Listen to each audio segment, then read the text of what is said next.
Hey,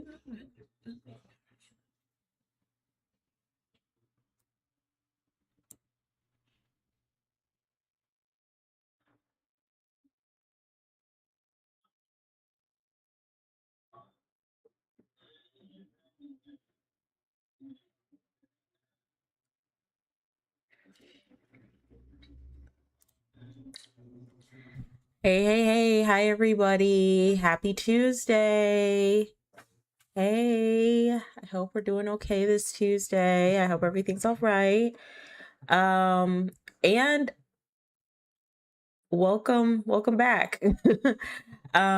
So I have some things to talk about, and I'm probably going to play Cult of the Lamb,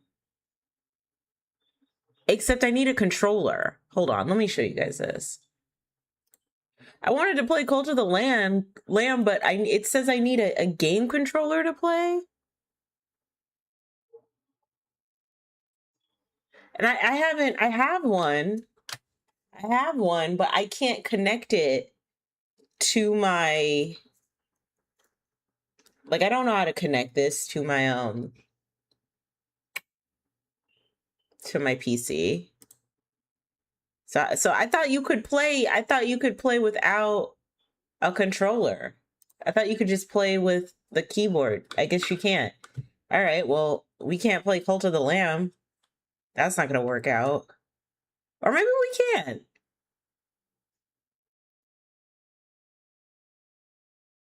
Because my mouse is moving. Hold on, let me show you guys again.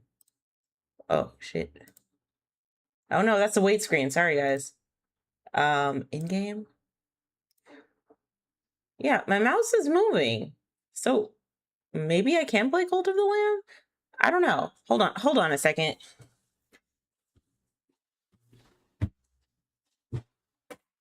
Okay, hopefully you guys can hear me now. I just wanted to make sure the sound was good, because every time I have my wireless headphones plugged in, I can't hear the sound. So, okay, what's going on here? What's going on here?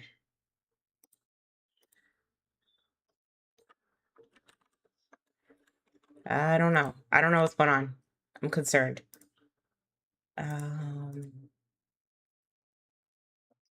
Seems like it's having loading issues, I guess. I don't know. Weird. Anyway, guys, how are we doing? It's Tuesday, and we are in the middle of April. Man, time is flying when you're having fun. If you're having fun, if you're unemployed. I hope you guys are doing good. I am doing okay. I noticed that one of the videos I've recently posted on my other YouTube channel has done pretty well for the amount of subscribers I've had and the amount of engagement. It also retained pretty well as well. Like, usually people don't stay very long on my videos, but this one they stayed. So that must mean good things are on the way. Progress is good. So yeah, that's nice to know. I took the stream I did about Cat's Eye, and I kind of made it into a little video essay and posted it on my other YouTube channel, Exis Does. And that isn't, I wouldn't consider that a video essay, because I feel like video essays, like, you need to pick out articles, read quotes and all of that. But I put something together. I stated my case, and most people liked it. I really appreciate the criticism and the feedback on some things that I will probably have to go back and readdress, such as Manon from Cat's Eye on the Dream Academy show, the reality TV survivalist show that had a bunch of young girls compete to be in the big new girl group Cat's Eye.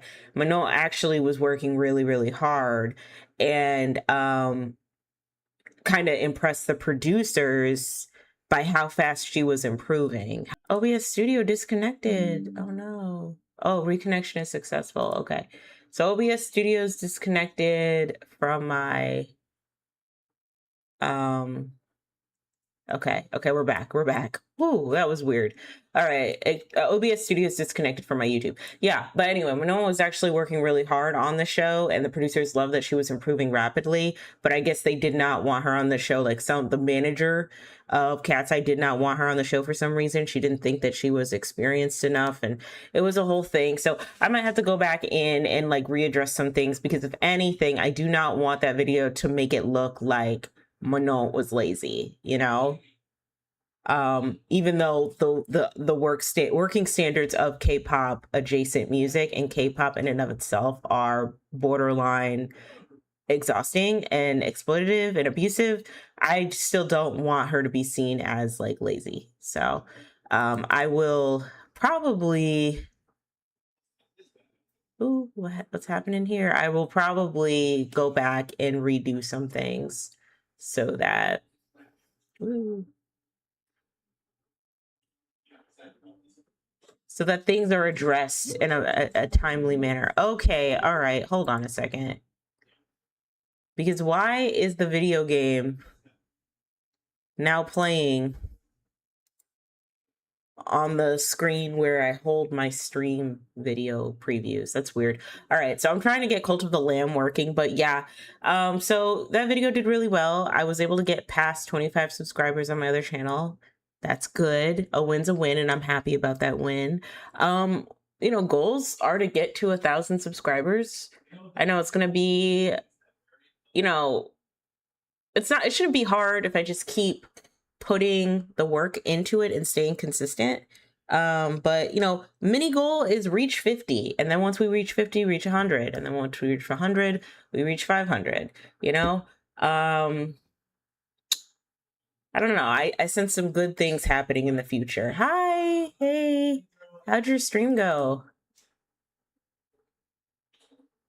Okay, let's see how this is gonna go. Okay, why is it playing on the screen? No, that's not good. All right, hold on one second, guys.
We fixed it. You're welcome. You're welcome. You are welcome. Unbalanced Minds. I always enjoy popping in on the stream. Ooh, okay, we got it. We got it. We got it. We got it. Now it says that a game controller is recommended, but I don't have my game controller hooked up.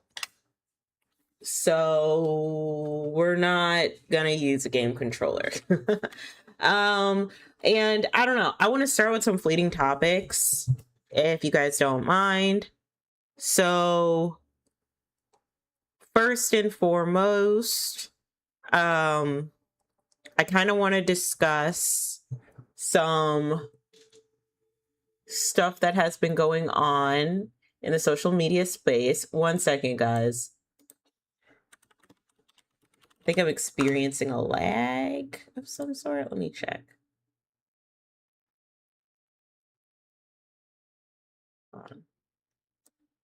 Okay, I'm not experiencing a lag. Okay, cool, cool. All right, so to get into the mood of, I don't know, sacrilegious things, I wanted to talk about this content creator named Talitha Jane, who called upon other influencers to dress more modestly. I don't know if I'm gonna do like a little PowerPoint presentation about Talitha Jane, but not just Talitha Jane, but like Christian influencers in general, how Christians have infiltrated the influencer space and have rebranded Christianity as a way of being, you know, desired or cool at the hands of like influencers who are so obviously doing the Christian rebrand for a grift and for money, right? And then just like my overall opinions and thoughts about organized religion in general. But I want to show her TikTok because she was discussing how she is calling for modesty amongst her followers and then also amongst other women. And the modesty conversation is very interesting to me because I grew up in the church, and it was always a demand for the women to dress modestly, not only in the church, but also outside of the church as well. However, it just seems more like a visible way of using Christianity as a way to gain more um, followers and traction. I wouldn't say so much that this is a sequel. I would say that this is like an obvious phenomenon due to the culture shift. I feel like if we were still more progressive, we wouldn't see a lot of influencers rebrand to Christianity. A lot of influencers turn to Christianity and more conservative based values. First and foremost, I think that Christians or influencers who do turn to Christianity, right? I think that they know that there's money in it, and I also think that it is a cover up to push more conservative values, and it inevitably whittles down to that. It whittles down to supporting genocides, unfortunately, and pushing more conservative values. And it really isn't about like your faith and your walk with God or any of that. Pushing certain agendas against trans people, queer people, all of that. There is this sermon called Acres of Diamonds, which is ultimately just poor people suck, but put out by a religious preacher. Okay, that's interesting. Yeah, but I kind of want to talk about this because the content creator Talitha Jane is very interesting to me because she didn't initially start out as a like Christian influencer. Oh, I can't do TikTok here. I can't do TikTok here. She didn't start out as one. She started out as a regular influencer, like a baddie influencer, like your base one baddie influencer, okay? That's how she started out. So, let me see if I can find the video.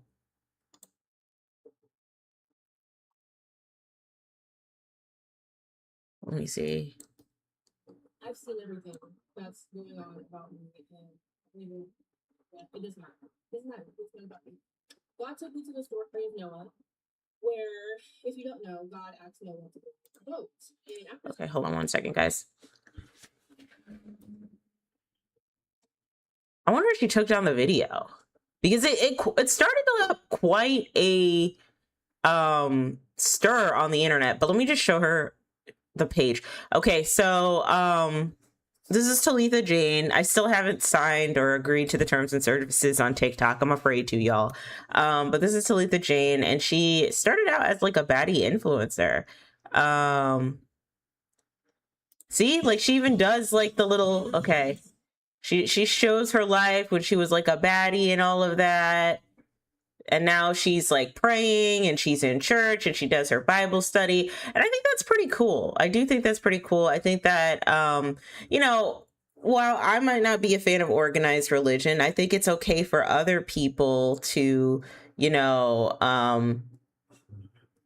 rekindle their relationship with God or start a new relationship with God, start their faith up and find community that way. I think that's fine if it brings you joy, if it's conducive for you, if it helps you in the long run mentally.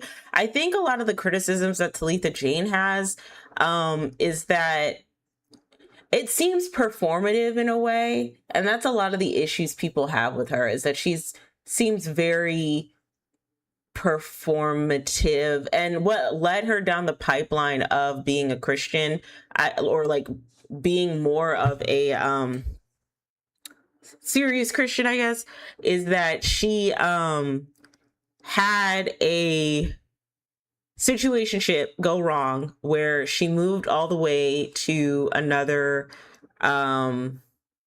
state to go be with this guy, where she thought that they would be able to have a serious relationship. And unfortunately, it did not work out for her. And so she went to her audience and shared that with her audience, which is something I probably would not have done. I would not share all of the personal gripes I have with my relationships and dating on social media. So she shared that, and then almost immediately the religious rebrand started. And a lot of people are saying it almost looks like she's doing this rebrand because she is trying to find a husband. Because the organized religion, the church, and Christianity sells this idea that if you stay in the church, especially to Black women, that if you stay in the church, that you will find a God-fearing, good Christian husband. Like if you're just good, you're going to find a man as a reward, a good God-fearing man as a reward. And I feel like that's a lie. I feel like that's a lie. I feel like that's not real. And a couple things about the idea of like doing good things in order to seek out rewards seems very disingenuous. Sorry, they're racing outside. It seems very disingenuous to me. You really should want to do good things because you want to be a good person.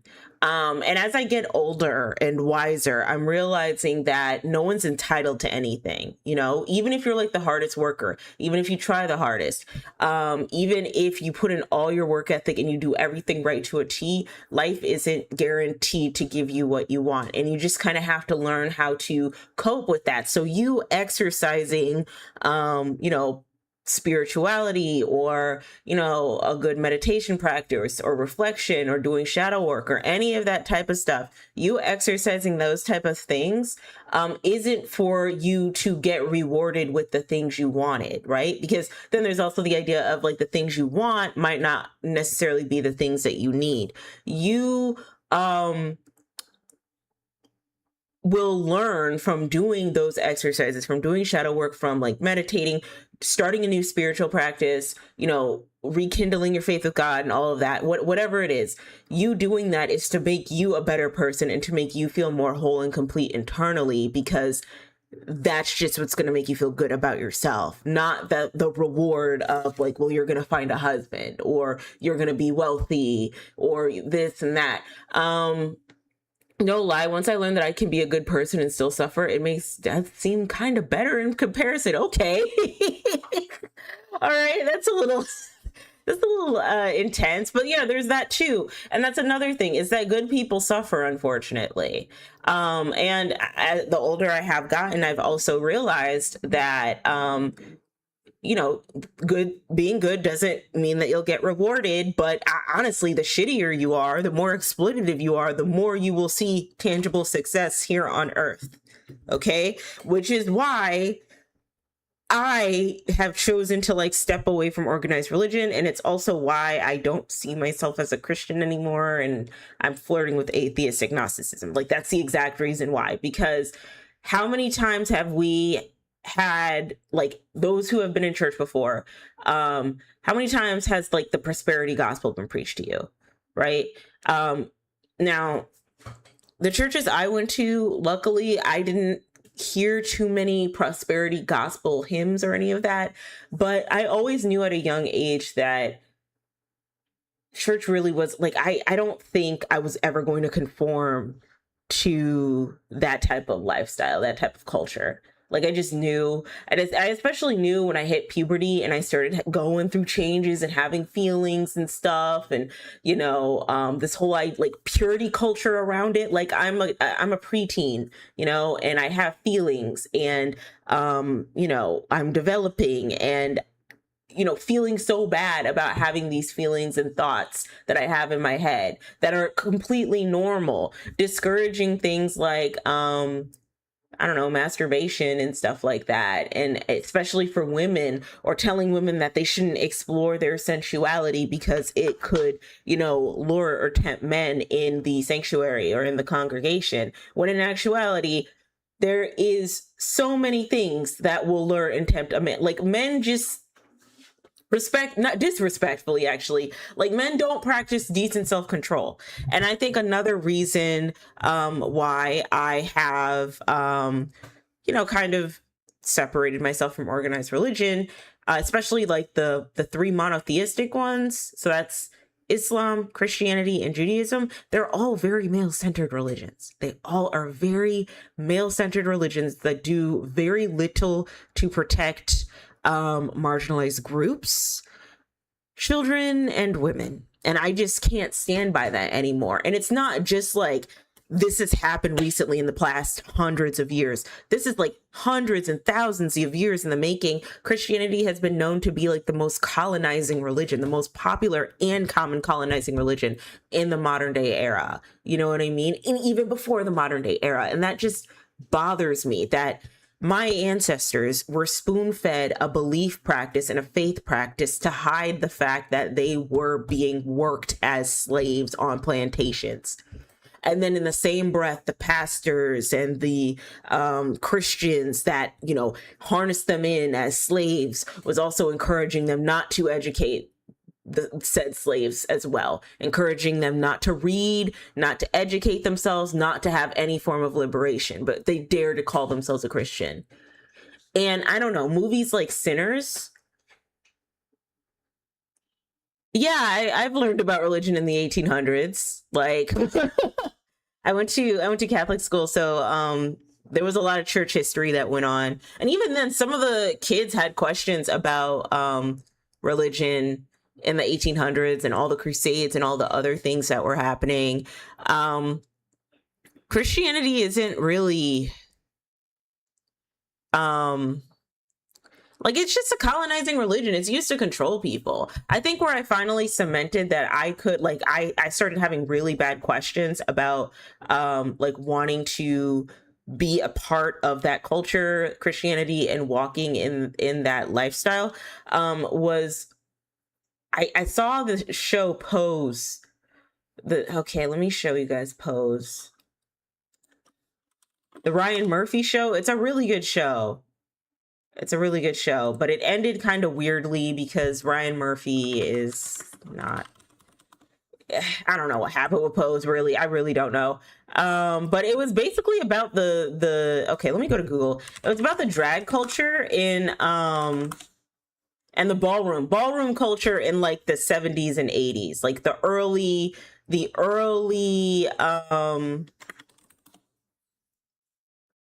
era of ballroom culture. And it talked about like themes of like being queer and being gay and the AIDS epidemic and all of that, right? So let me see if I can. Okay, Billy Porter, pop off, queen. So Pose. This is the show. I wonder if they have like a let me just open this image in a new tab. Yeah, so I was watching this show. Let me see if they have a poster. Image a new tab. I'm linking new tab. Okay. Then. Okay. All right, sure. All right, cool. Pose. Okay. All right. Oh, it's so big. Why is it so big? Okay, there we go. There we go. Okay, so I was watching the show, and I think in the first episode, yeah, Billy Porter's really good in that show. He's pretty talented. He's really talented. But anyway, I was watching the show. I think I was in the first or third episode. This is around the time where I was in college and I stopped going to church because I had to go to college. Before then, I was kind of guilted into my family to make sure I went to church every Sunday. But when I started to realize that my family was using church as a means to kind of harness me in and control me and keep me closer to the family and get things done for them that they did not want to do, or have that extra support that I did not want to be, I was just like, well, this is awful. So they would literally use like my salvation of me not going to church against me because I had to go to school, go to college, and get good grades, or graduate at the very least. I wouldn't say good grades all the time, but like graduate, you know what I mean? And so I was still coming off of, I'm not going to church as much. And there were certain things I should not be doing. Like, I didn't start drinking until I was 21 because in the Kojic denomination, you're not supposed to drink. Like, it's a sin to drink. You can't drink. You can't do any indulgence in whatsoever, right? Nobody drinks. And so a big thing that always hung over my head is that I came from a family of, I wouldn't say drinkers, but my mom hit the bottle pretty hard from time to time, right? Like, and that always worried me because I thought the reason why my mother wasn't as successful is because she drank a little too much. Needless to say, that wasn't the case, right? But it made me very scared and fearful to try things in my life that are just human experience of how to evolve and go through adulthood because of my salvation and my attachment to this religion that I was kind of like groomed into by my family. So it really did feel as if, like, I remember when I had my first boyfriend, and I remember when I lost my virginity, and then I remember when I started partying and all that. Like, I felt really, really bad about those things. And I chalked that up to me not being successful in college, which ultimately caused me to like self-sabotage myself in college in some way. Okay. And that's like the premise as to why I low-key think organized religion is harmful, because of just that pressure it puts on people, right? If I didn't believe in organized religion that way, or if my parents weren't as like uber religious and like grown up in the church or like church adjacent, I don't think I would have felt as bad, nor would I have self-sabotaged myself in the way that I did. I wanted to drink for a moment until I saw people getting drunk and it felt overhyped to me. Yeah, I'm not really like, occasionally when I go to a restaurant, like I'll go to Korean barbecue and sometimes I'll get soju, but it really depends on what's going on in my life. Like, I have some fitness goals that I'm trying to reach, so I'm probably not going to drink anytime soon. And then also like the day after drinking, like that day sucks. Like, I don't know. I occasionally I do like to go out. I do like to bar hop and have fun, but like, one, I'm broke. I don't have money to be doing that. And two, like I have fitness goals that I'm trying to achieve. So I was like, this is what people want to do and never look cool to me anymore again. Yeah, I noticed that also Gen Z, they don't like to drink as much as like the older generations do, because when you do think about it, there are really no big health benefits to drinking, right? But I'm just using drinking, alcohol, premarital sex. Those are all examples of like what I dealt with and like how it impacted me personally. So I was coming off of that. I was going through the motions of learning how to forgive myself for being human human, doing human-like things. I was learning how to forgive myself for that. And then while doing that, something that was always overhanging, like over my head, is the way religion treated LGBTQ people, the way Christianity treated LGBTQ people. I don't know what's going on with Islam and Judaism. I'm pretty sure they're majorly homophobic, probably, but like I could not get down, especially with more of like the Southern Baptists, Kojic, not even just Kojic and Southern Baptist, but evangelical, I'll say that, evangelical religions, how they treated the LGBTQ. And I remember I had like a, no pun intended, come to Jesus moment when I watched Pose, and one of the characters got kicked out of his house, not because he was abusing his parents, not because he was a volatile child, not because he was, doing bad in school, or because he was a criminal or any of that, but because they found out he was gay. They kicked him out because they found out he was gay. Around that time, I had also learned that in Atlanta, at the very least, this was like in the mid 2010s, a lot of the people who are commonly trafficked in this area were underage LGBTQ youth. Those were the ones who were being trafficked the most. And by trafficked, I mean trafficked, because they were runaways, they had been kicked out, all of that. And so me having knowledge of that, and that circulating in like articles I was reading and stuff, and then watching this one episode of Pose and it actually like happening like in front of my eyes, granted it's a show, but this is a common experience for a lot of queer youth. I was devastated and I started crying. I started like breaking down crying because I thought like the mom is over here like defending her reason for kicking out her son. Again, not because he's a criminal, not because he's volatile, not because he is like an actual like cancer to society, but because he is gay. That is his one like awful trait to her, is that he's gay. And she was saying things like, how dare you be gay? I raised you better than that. I raised you to be a Christian. God doesn't like this. And she kicked him out and he had to go out on the street. And then eventually he gets captured by, not captured, but like taken in by, I believe, Billy Porter's house, Billy Porter's character's house. And he's exposed to the, ballroom drag scene of like the 70s and the 80s. And that's how the show starts, right? And I don't know, that was like the come to Jesus moment, no pun intended, come to Jesus moment, where I was like, I can't stand by this anymore. I can't support this because this is someone's real life. There is a kid, a youth who is getting kicked out, not because they're an awful person, not because they are a literal abomination to society, but because their parents' religion or faith or viewpoints or bigotry convinces them that they're an abomination and that they need to be put out. Maybe it's not so much for gay people anymore, but it's probably happening a lot for queer people. It's probably happening a lot for trans people, especially non-binary folks, and probably gay folks too. I mean, I'm in the Bible Belt, right? But that was the moment where I was like, I can't be a part of a religion that is enabling this behavior, that is rationalizing this behavior, that is rationalizing the use of conversion camps, and that is, using marginalized groups, like the most marginalized of marginalized groups, as scapegoats to get a bunch of people to find a common enemy. Trans folks, non-binary folks, people who are on hormones, all of that. Like, I just can't support that anymore. And around that time, I was still like, I in my mind, I was like, okay, so I'm not going to be around organized religion, but I'm going to have God in my heart. I'm going to have God in my heart. And I'm still going to just be a good person, And then as of recently, with all the stuff that's going on right now, I was like, absolutely not. Like, I can't, like, I need a break. I need a break because the God that was in my heart was a God that isn't, that is male centered. Like, that's just the best way to put it. The weird thing about religion is that a lot of them aren't homophobic, but dudes come in and are like, nah, F them.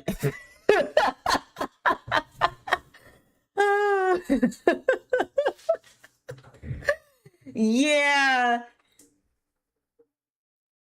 Yeah, I would imagine Hinduism isn't like, or not Hinduism, Buddhism. I would imagine Buddhism isn't like homophobic, but like, yeah, like men be doing men shit, right? And they just ruin everything.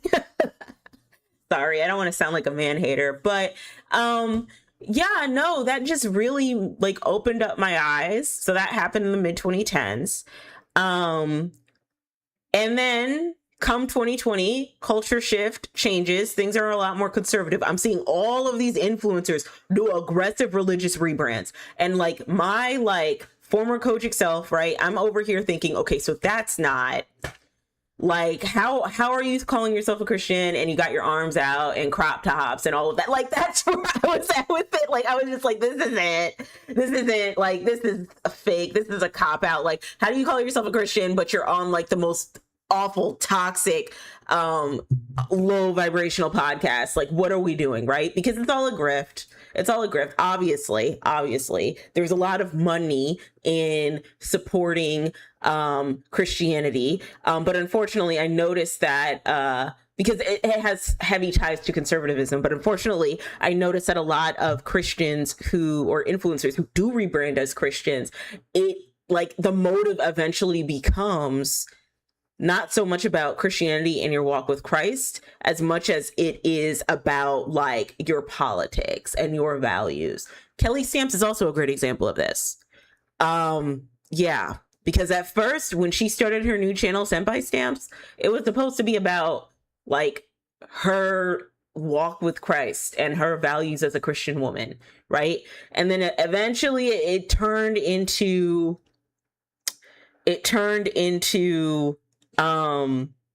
conservative value Candace Owen Light.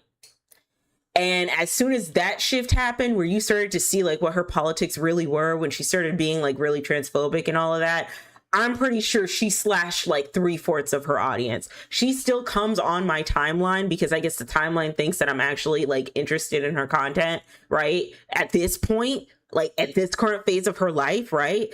Cosplaying Republican white woman, Candace Owens Light, all of that, right? I really just look at her view count and I'm like, this is so low from what you used to do in the Pandemonium, in the C19 times. Like this is really low. Like I think the last video she posted was, look out Alyssa Liu, can I be an ice figure skater at 29? And it's like, girl, that's not gonna work anymore. That like dry sarcastic, like that's not gonna work if you cosplay conservative Candace Owens. Like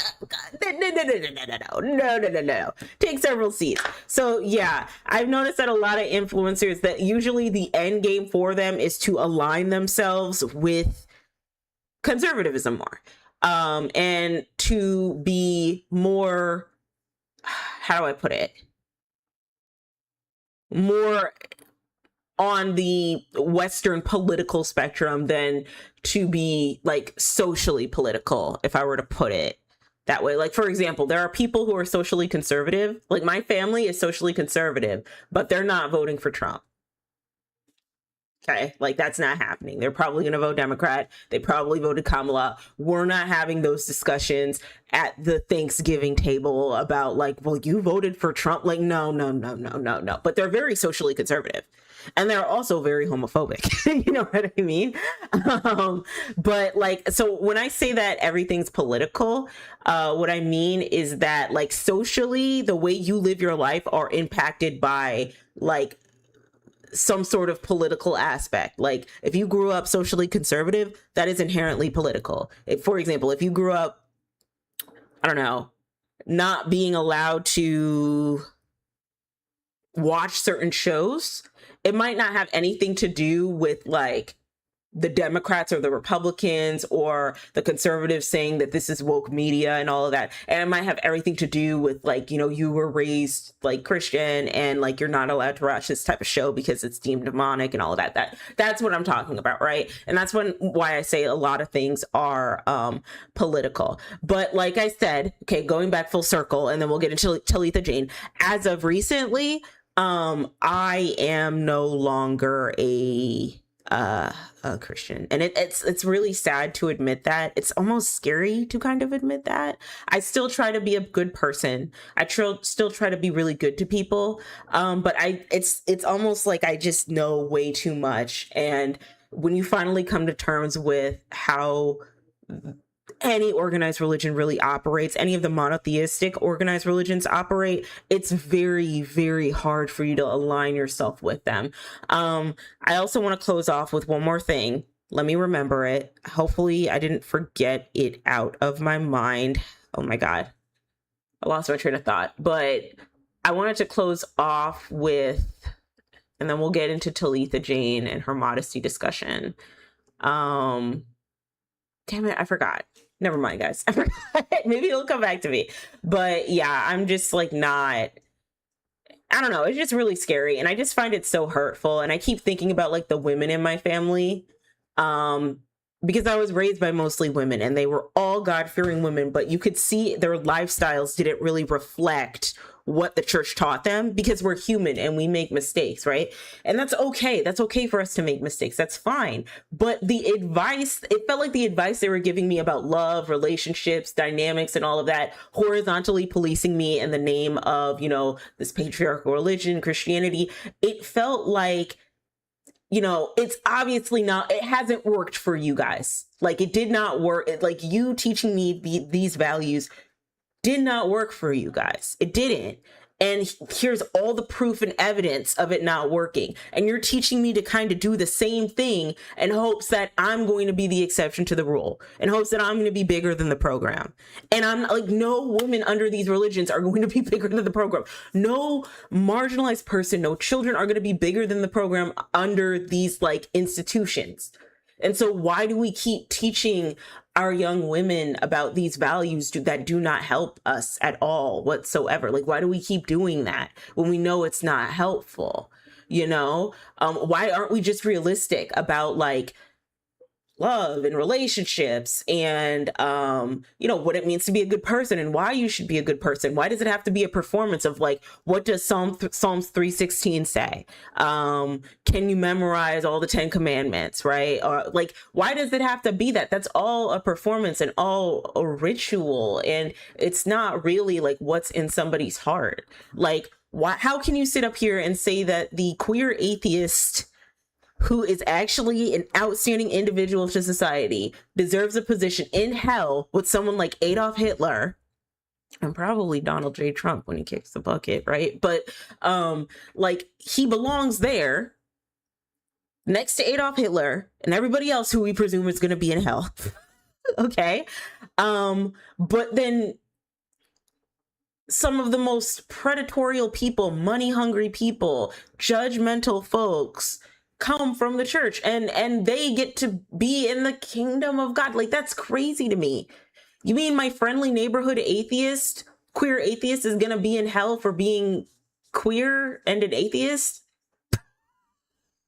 Because he didn't accept God in his heart? And just like the culturally behavior of it, I think in like late 2020, late 2019, I was doing more research and I saw some videos about how the evangelical religion actually operates. And I started scratching my head and being like, is this a cult? Are we in a cult? Is this what this is? And like low key, it is a little bit. Holy moly, this is getting numbers. Oh, 100%. You can still be a good person without being a part of a religion. Exactly. Wolf Dragon 050. Exactly. And that's how I feel about it. It's like, you do not need, like, community is good and we need community. And there are a lot of good things that came out of church, but I say that the good things that came out of organized religion do not trump the bad things. Okay. Especially with Christianity. For example, the Black church, some of the most strongest vocalists, okay, R&B vocalists, Luther Vandross, Whitney Houston, like Tevin Campbell, probably like some of the most strongest singers to date that vocalists of today try and study came from the Black church. Okay, every Sunday, the choir, the praise team was lit. Everyone had to know how to sing. Everyone had to know how to sing. Okay, Whitney Houston, like her mom was a vocal coach, but oh, she had her singing at the church, right? And I feel like the reason why a lot of people can't sing anymore, a lot of people can't sing anymore is because, you know, we don't have that community for people to just like, you know, be a part of a choir and like learn how to like sing and, you know, their range and head voice and all of that other nonsense. I'm not a vocalist, you know what I mean? But like still, like people don't have the space to do that anymore. Everything's very isolated, unfortunately. But like there are some good things that came from church, like community and camaraderie amongst people, amongst Black folks. Like that's good. That's good. Women really showed their leadership in the church. That's also good. But what's ironic about that is that depending on what denomination you were part of, we were not meant to be the leaders of the congregation. We were just meant to be the ones that were supporting the male pastor in the congregation. I don't agree with that either. I don't agree with that either. I remember someone saying that the church is lit because it's just a concert with loud enough people saying stuff that keeps people invested. Yeah. Kinda, yeah, definitely.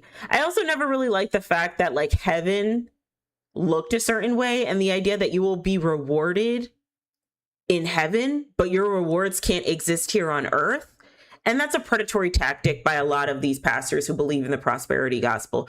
Don't get me wrong, there are some pastors out here who genuinely believe that like it's going to be better in the afterlife, right? Like they believe that they're going to be moving on to better things in the afterlife. And that's great. I love people who move with integrity. Even if I disagree with it, I love an individual who like they genuinely believe this and they practice what they preach and they're not trying to be shitty people. But a lot of the prosperity gospel evangelical pastors, the ones who like to dibble and dabble their toes into politics, even if the politics are effed up, yeah, no. Because a lot of them are trying to haggle out of their congregation so that they can drive fancy Jaguars and Cadillacs and live in big, huge mansions and buy designer clothes and come flying in by a harness into the pulpit for their sermon for that day.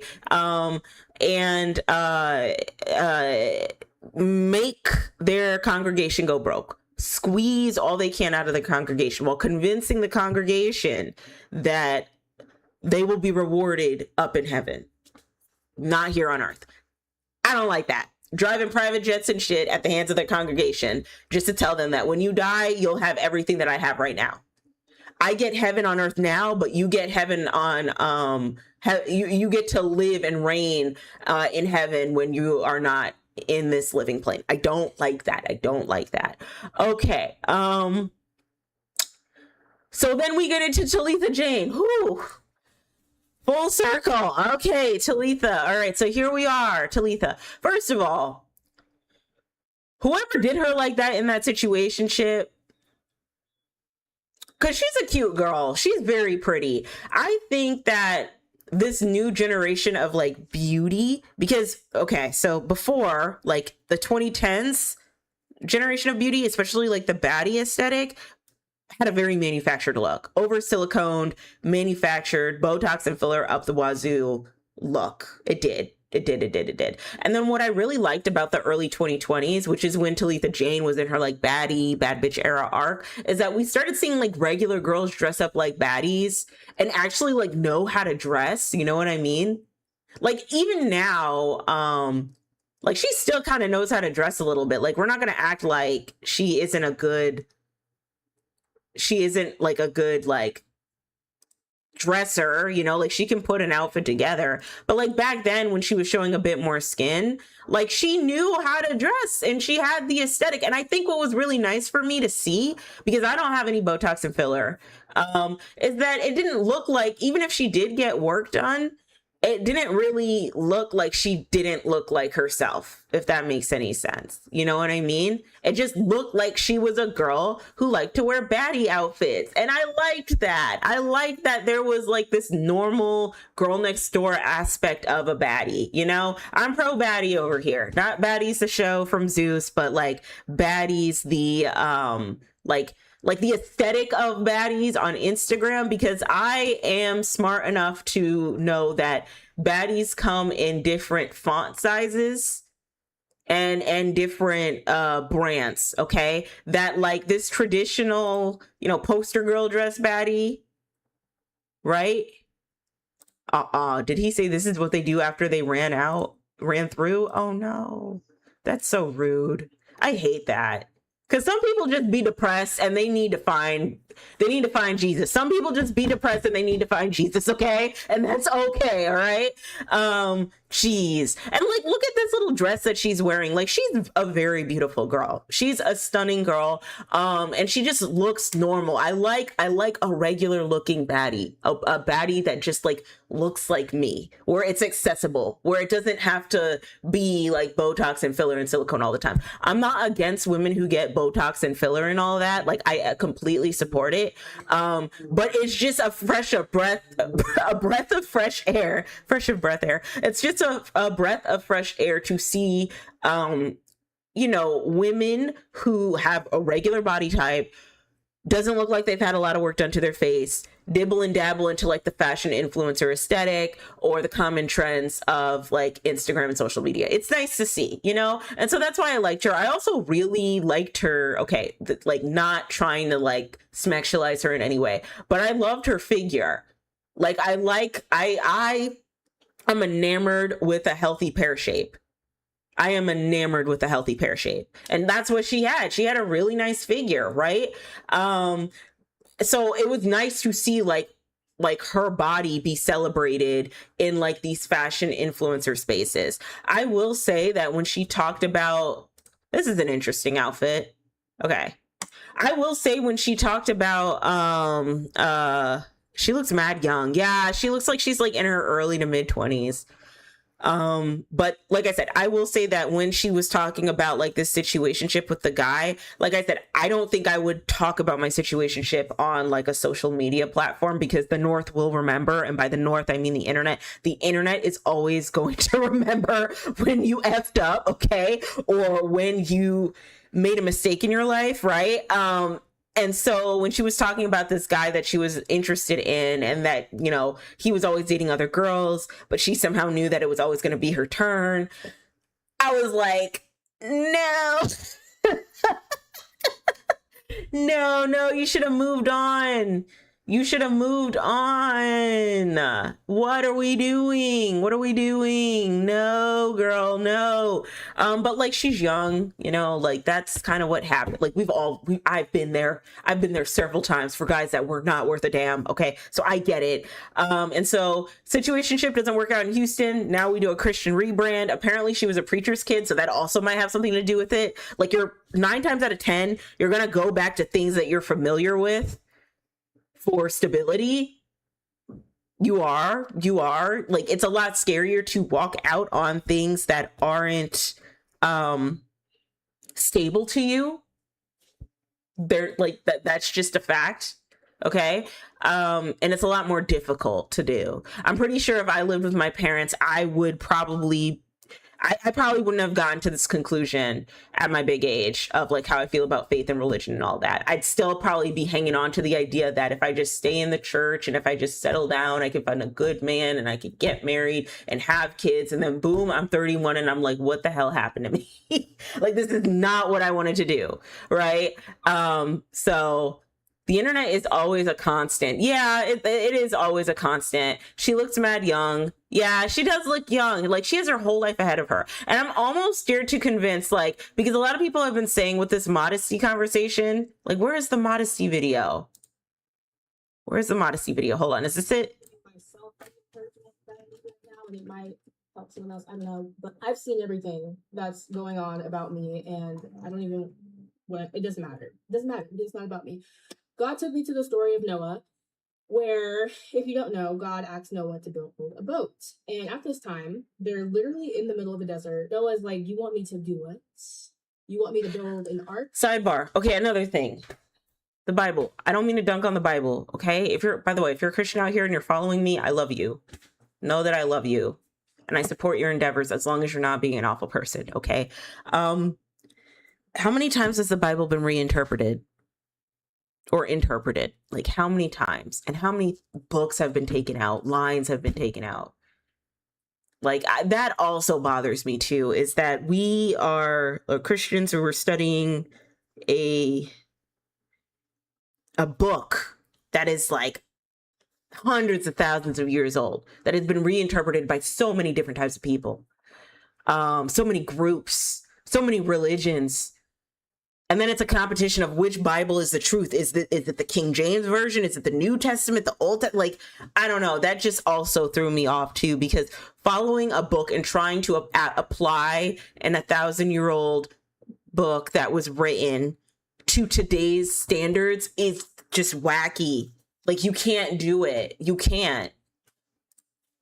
Anyway. I don't understand. Like, what are you talking about the flood? That, I don't get it. Genesis 6:22 said Noah did as God commanded. Oh, in building this boat, he was talked about, he was mocked, he was ridiculed. If you've seen the movie Evan Almighty, he lost his job in the movie. People were giving him such a hard time in his obedience because they did not understand. They didn't see the full picture. And even Noah didn't see the full picture, but Noah's obedience outweighed understanding. And I think so often we get caught up in, God, I don't know why you're asking me to do this. God, this might make some people upset. This might hurt some feelings. This might push some buttons. I don't get it, God. But God's like, you don't have to get it because I'm omniscient. I know everything. And what matters most is that you're obedient in what I asked you to do. The second point that the Lord brought to my attention is he didn't tell Noah's wife. He didn't tell his 3 sons. He didn't tell his neighbors. He didn't tell the animals. When God spoke to Noah, he spoke to Noah. So obviously it's not going to make sense to other people because they don't understand. When God gives you an assignment, he's not broadcasting it to everyone. Can I make this saying, faster? Hey, I'm going to turn this drug addict into a pastor. I'm going to use this thief to build churches. I'm going to use this social media influencer to touch the lives of people. You don't know. I don't know. None of us know what God has spoken to other people. So we cannot speak on someone else's assignment because it's not ours. So here's one good thing I do like about Christianity. Okay, I like the idea that, okay, let me tread carefully with this. In the same way that Christianity does, it allows for really awful people to get away with doing really awful things in the name of forgiveness, right? You can make that argument. I also really do like the fact that people can have a redemption arc and walk in this new like faith practice and be completely transformed at the hands of their faith practice and their community and all of that. I do really appreciate that. I think that's beautiful, but in the same breath, it can be just as harmful because how many predators are in the church, and they go up to the pulpit, ask to be forgiven and saved, or they speak to their pastor or their priest if they're Catholic and speak to them in confession, and then they're forgiven, or they do 5 Hail Marys, then they're forgiven, and then they think everything's all good. That part of it I don't like, but I do like the part that people really can transform if they are genuine and wholesome about it. Like, they genuinely want to change and they genuinely don't want to be a bad person. But in the same breath, I think people abuse that in a way where they can continue to just be like shitty people, I guess. You know what I mean? Like, they can continue to just be awful people, or they can they don't have to face the accountability that came from them being an awful person or doing awful things to people. And obedience does not have to make sense to you. Their obedience does not have to make sense to anybody but them. I would rather be obedient to God than appease people. My friend reminded me that a whole week as all of this happens. And when Jesus rides into the city on a donkey, they're like, Hosanna, he's going to save us. This is exactly who we want. Literally a couple days later, they're yelling, crucify him. They're yelling, kill him. They're yelling, we want him dead. This is not our savior. People switch up so quick. You say something that they don't like.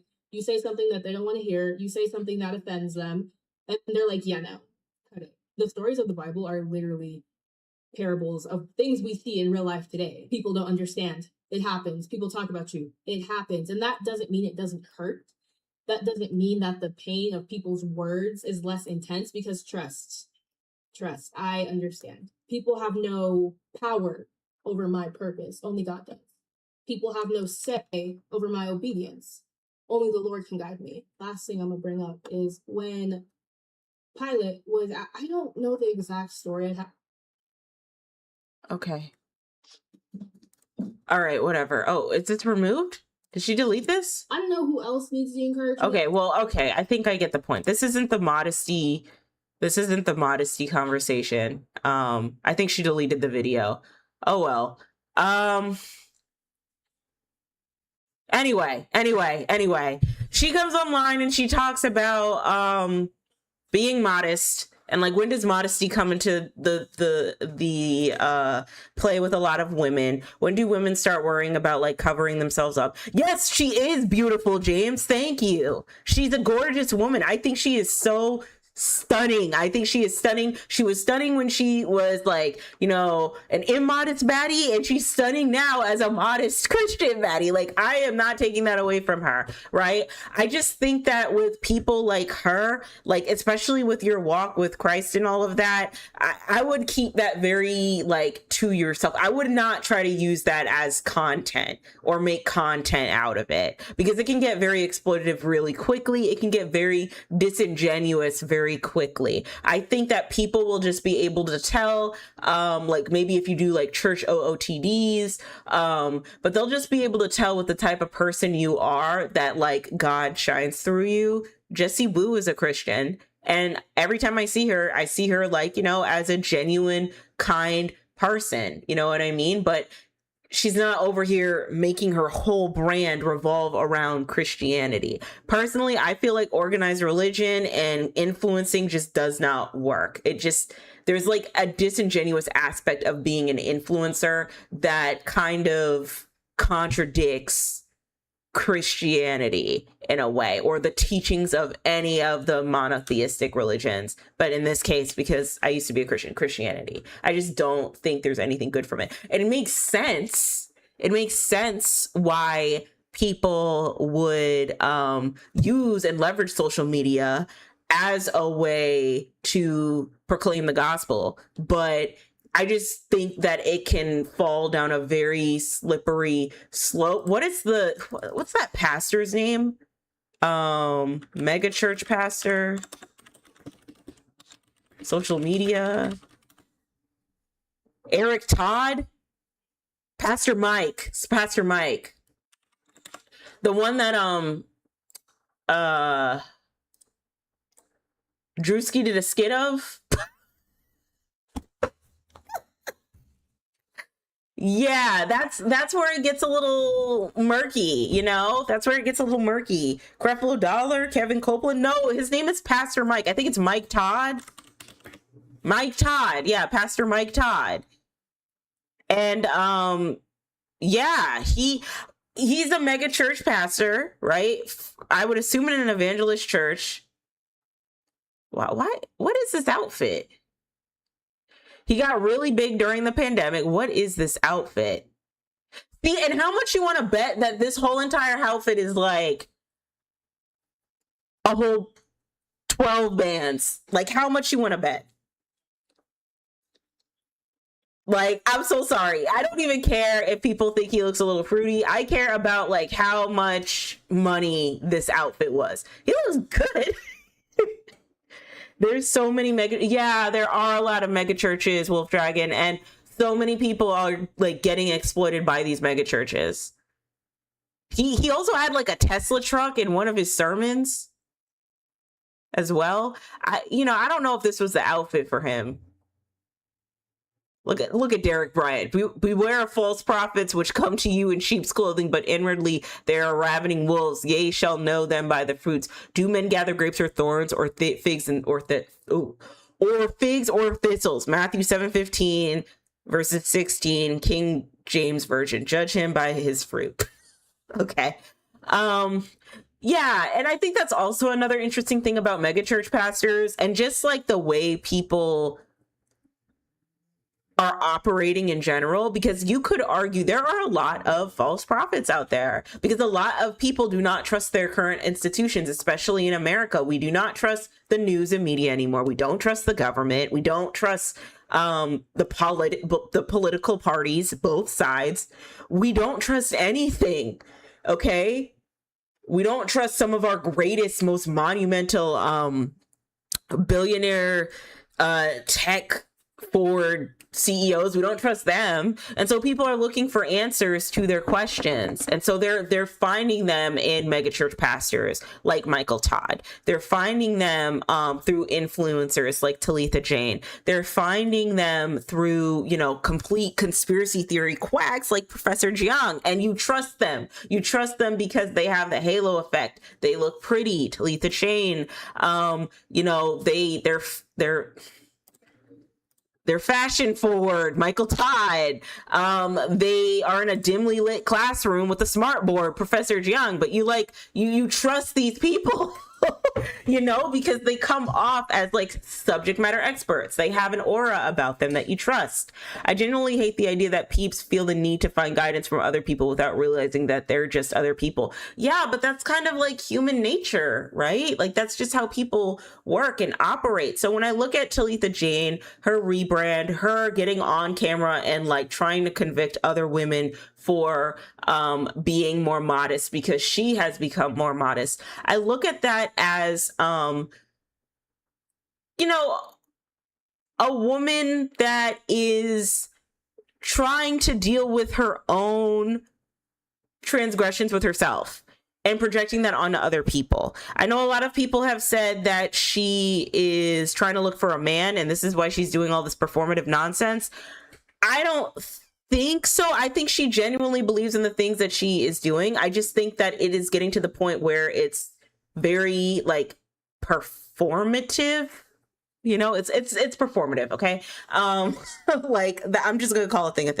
And it just kind of contradicts. And like I said, influencing in Christianity, it's a big, huge contradiction. There is value in it and there's money in it, but it contradicts itself at the end of the day, because most of Christianity's teachings don't have to do with the exploitative nature of influencing. It never has. So there's that aspect to it. But another thing is that, like, how do I say this? Like, what am I trying to say? Yeah, I just don't think, like, okay, this is what I wanted to say.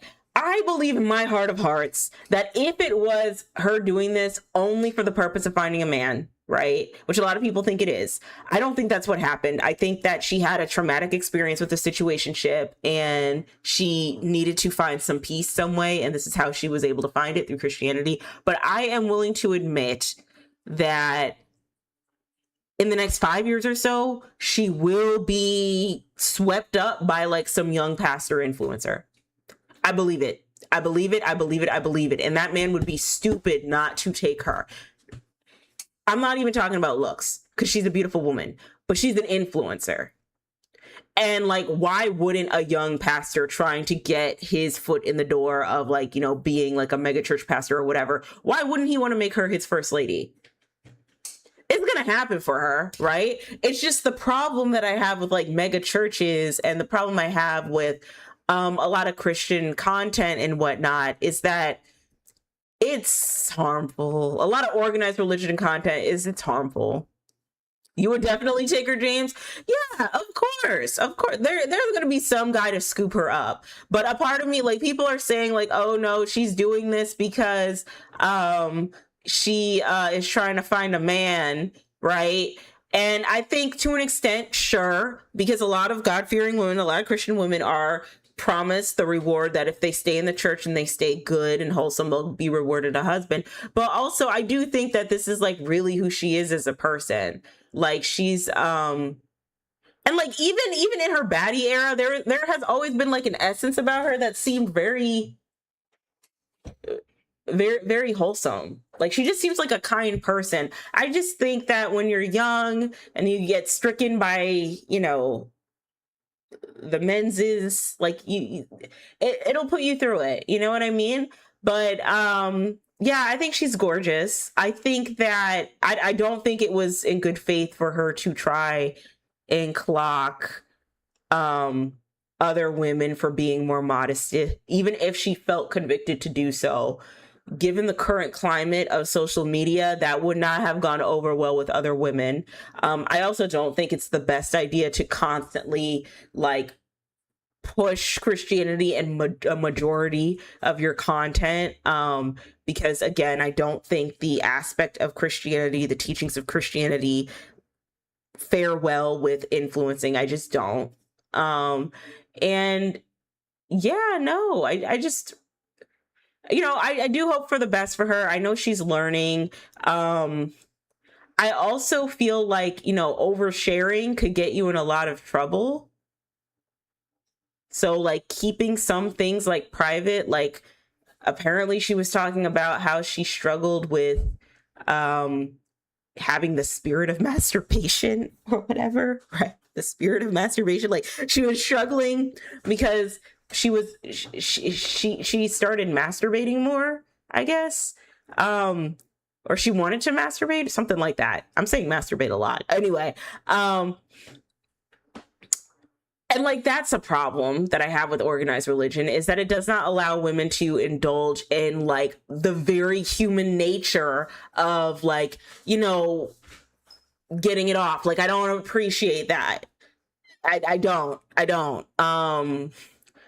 But I don't know. I think she'll be okay. I think that what we're seeing in real time is her growing and evolving as a person. And I don't know what will become of her in the next 5 years. I do think that if she continues to walk in this path, she'll probably like dial it back a little bit. Like newer Christians always, they're always kind of insufferable a little bit. I had a friend who was a newer Christian, and she was like, she did a whole Christian rebrand, and she was very insufferable.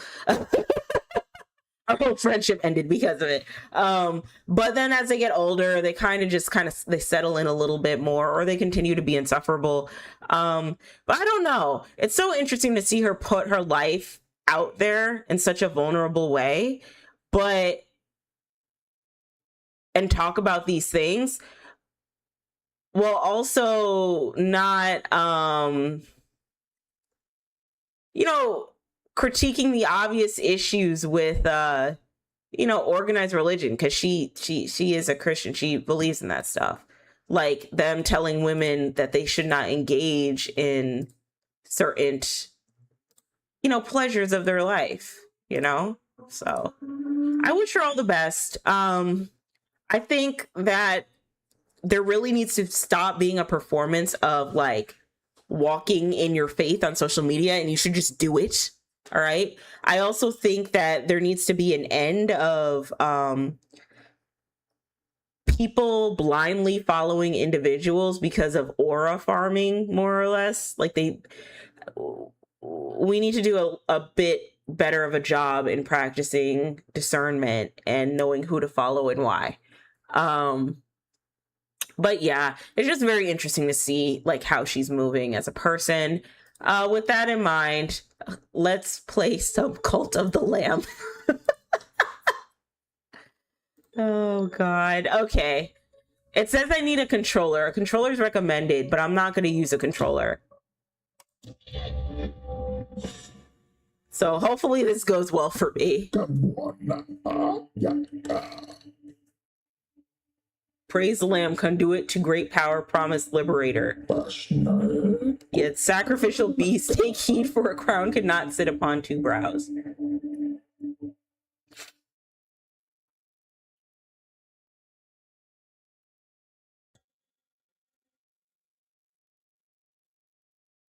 Where are we? What is this?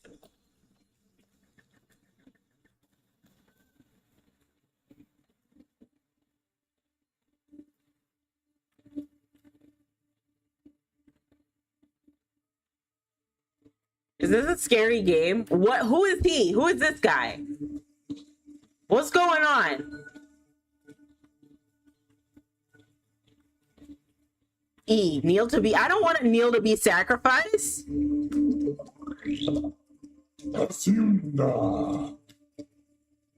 All others we have hunted down and put to the blade. Okay. With this final sacrifice, the prophecy will be impossible to fulfill. The heretic who lies bound below will be condemned to eternal captivity, and the old faith shall be preserved. Okay.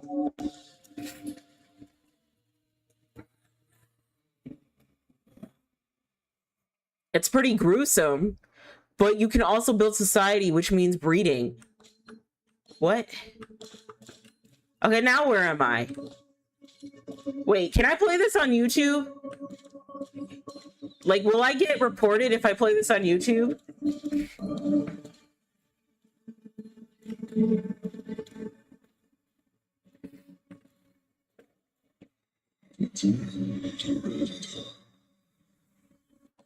You have need for me.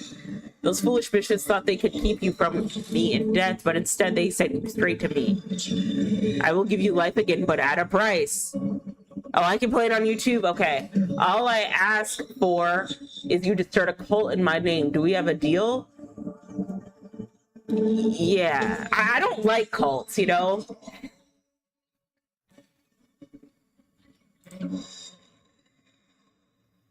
Take the red crown which I wore once, with it you shall command the loyalty of followers and strike fear into their hearts of our enemies. Okay. Return to the land of the living, start a cult in my name, and begin recruiting followers. Okay. I don't like cults. You 2026 playing Cult of the Land. Hey, it's cute. It's a cute little game.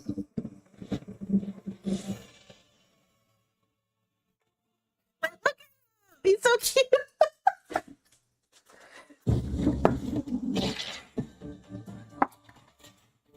What am I doing? What am I doing?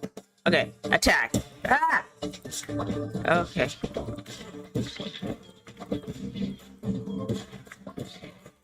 Yeah. Is this the gruesome aspect of the game? That's cute. Look at him. I'm killing little demon people. Okay, now what? And the music's good. Okay, now where do I go? Where do I go? Look at his little angry eyes. Aw.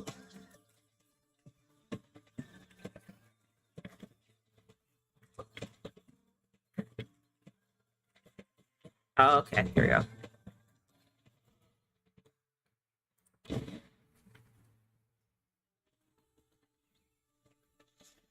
Oh, do I kill him? Fear not, I am Ratu. I was once a chosen vessel like you, but those days are lost to the wind.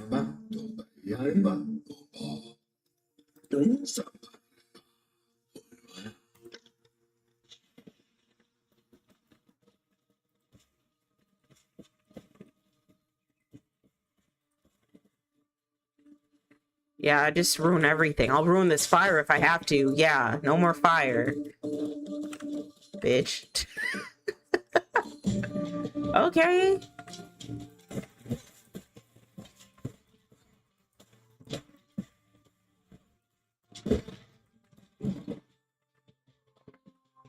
Okay, open inventory. Well, what is that button? Oh, tab. Okay. Currency. My wig itches, guys. Wig itches. My work wig itches a lot. Currency 3. Player. Okay, player. Look at him. He's so cute. Look at him swaying his little hands. Oh my god. And he got his little coat hat. Oh my god. You have no followers, quests. Okay. I got a Crusader's Blade. I got the Fleece of Lamb. Okay, he's cute, though. This is a cute little game. Where's the brutal moment?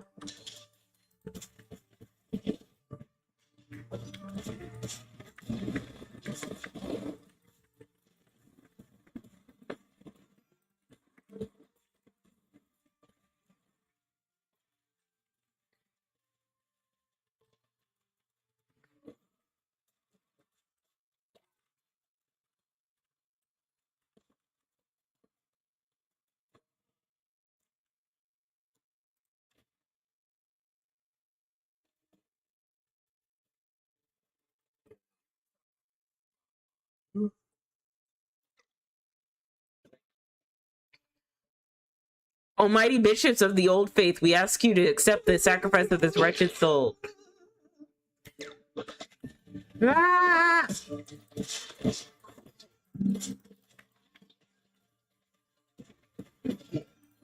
Oh.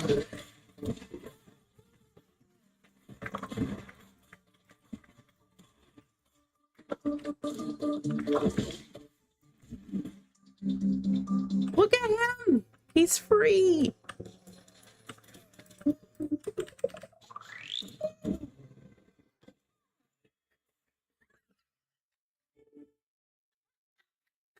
What just happened? Follower awaits invitation. Aww.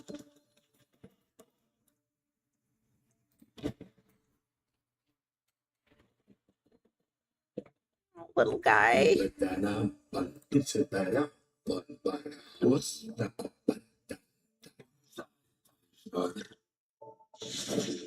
Oh, I didn't read any of that. I don't know where to go.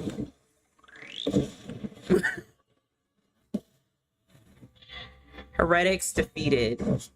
Cleanse the non-believers. Yes, I cleanse the non-believers.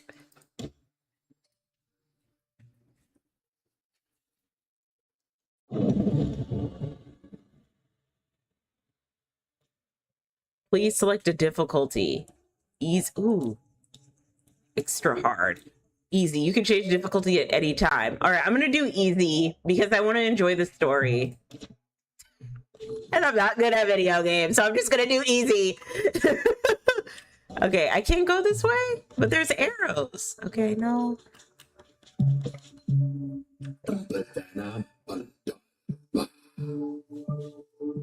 Okay, this is gonna be the site of my new cult.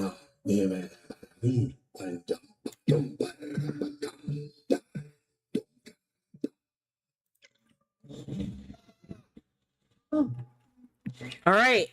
Hey, little man.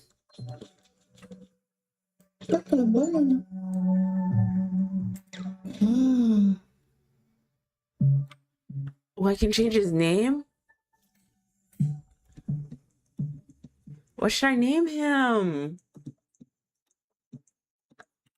Donkiticus. Donkiticus. Donkiticus. Okay, yeah, that works. Oh.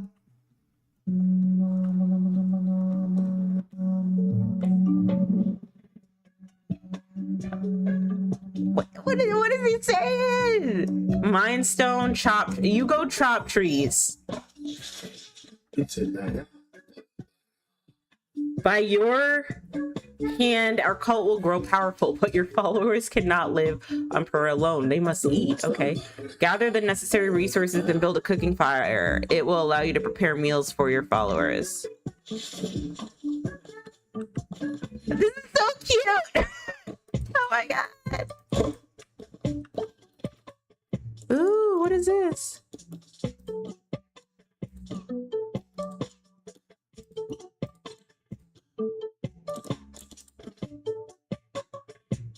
Cooking fire.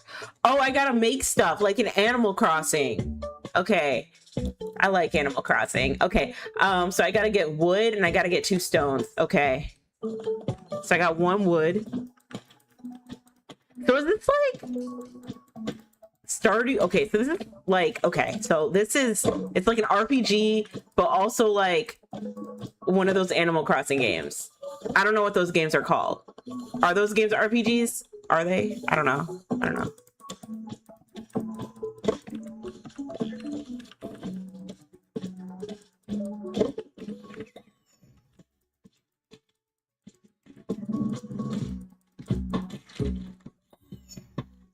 All right, now I can build the thing. I can build the fire. Where am I gonna put? Oh my god, I can place it. Okay, I'm gonna place it here.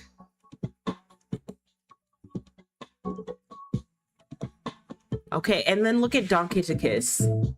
Let's go.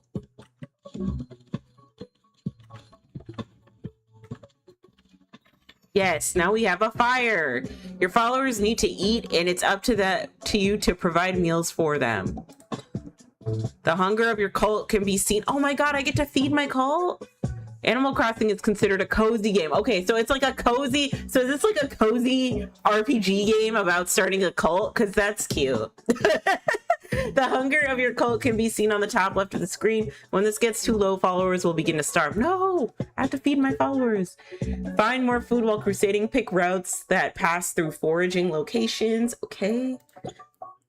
Plant farms to grow your own food. Seeds can be purchased and found whilst crusading. Okay. Oh, okay.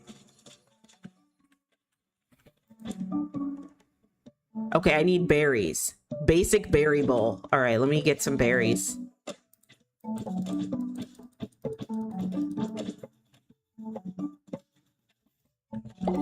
Okay. How is he? Is he hungry? It doesn't look like it. He's still chopping wood. All right, let me get some more berries. I need to make my cult bigger. The music is good. I like the music. It's cute.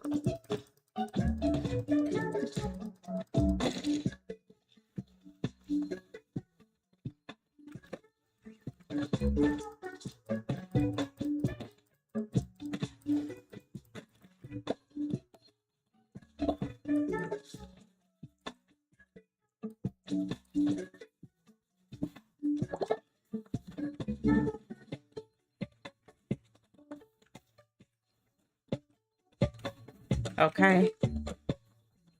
Is he good? Oh, I gotta cook a meal. Okay, I gotta do that. Here.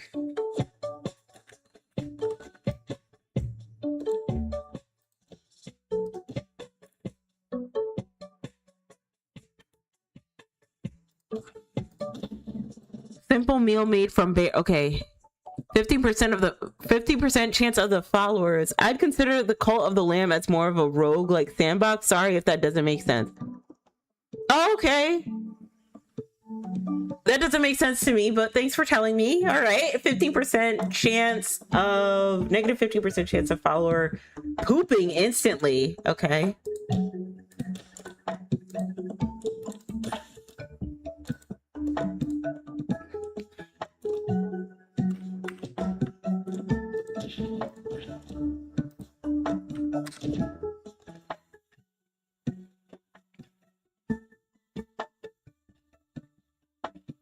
Oh, okay. There you go. Eat, Dunkiticus. Now we must build a shrine, but we will need more followers and more gold. Okay.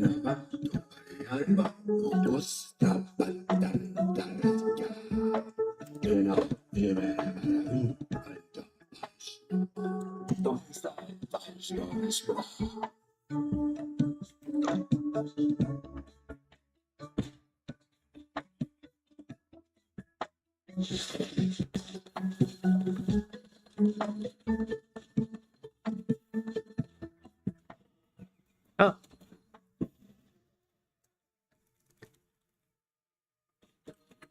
Oh, look at the mushrooms. Can I get those things? No. I hate mushrooms. I do. I don't like them. All right, let's open this door. Whoa, whoa, whoa!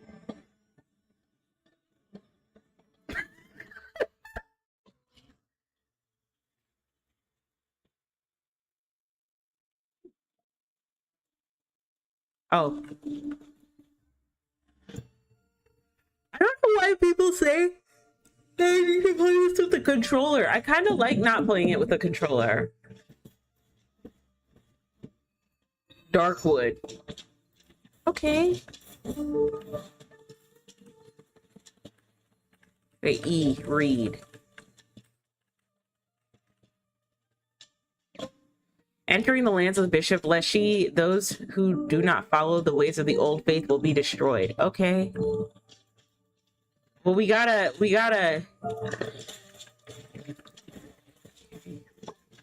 do what we gotta do. I need more cult followers, so the old faith must be destroyed. Okay, what is this? Gold? Oh, this game is so cute. This is a cute little game. Kill everything. Nah.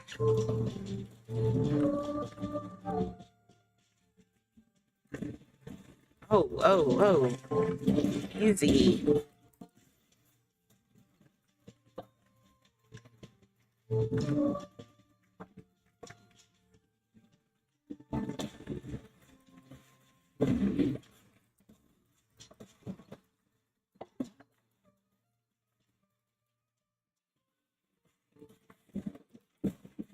This game is so cute. What are all the little corpses? Oh no, what is this? Oh no, what's happening? What's happening? What's happening? Oh, I gotta. You were put to the blade, lamb, but as all your kind were, and yet you stand before me unrepentant. The crown is power, could it be? But I am stronger still. Turn tail and run, little lamb. Oh, okay, I'm running. Wait, I want this though. Okay, now I'm gonna run. Acquired follower form. A new animal form your followers can take. Darkwood. Okay.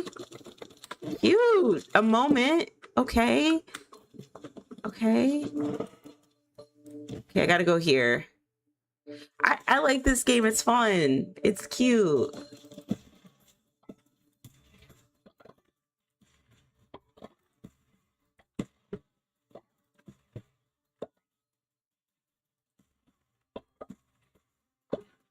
Look at how much stone I have.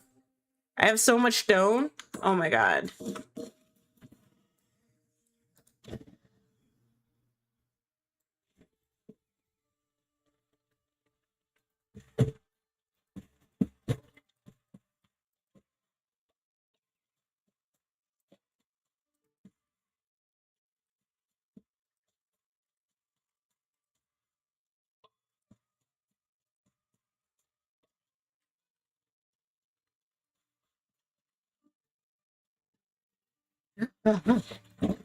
Oh, geez.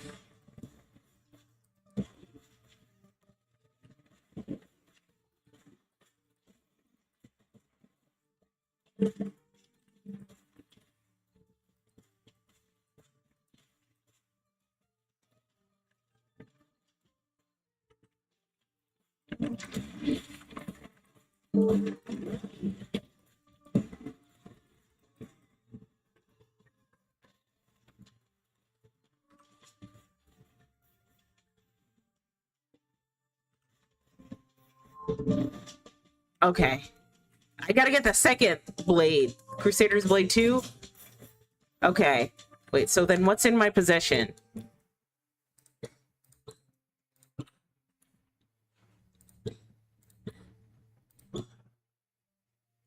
Okay. Cool. So this does more damage. Look at him. Look at him. He's so cute. Okay.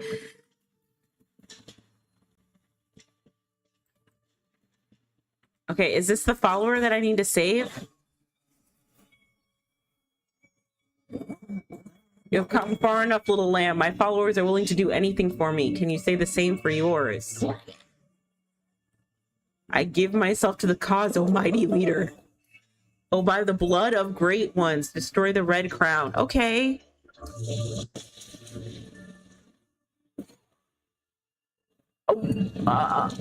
Oh, what a... God. Oh. Hey, it's okay. Come to me. Oh, you're so cute. Sure. Be in my cult. Follower indoctrination. Okay. Yay.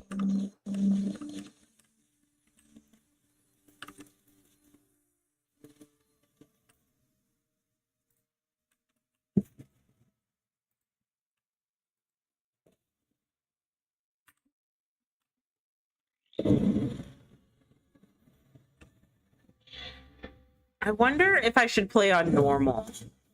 Easy mode is a little too easy. I don't know. We'll wait. We'll wait and see.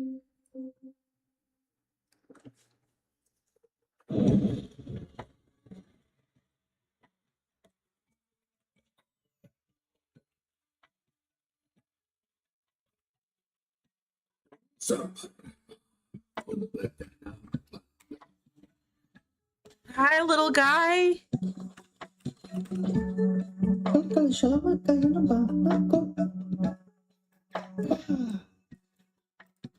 Amdusius?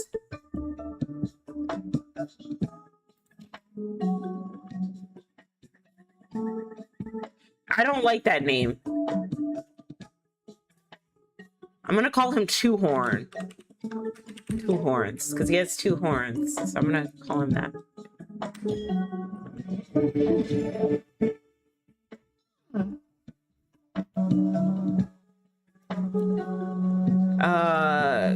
Clear rubble and collect stone, please.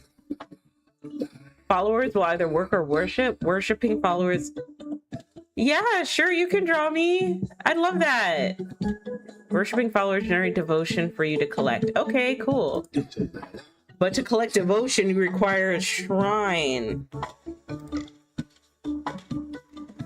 Okay, so how do I make a shrine? Do I have to go over here? I guess. Where am I gonna place the shrine?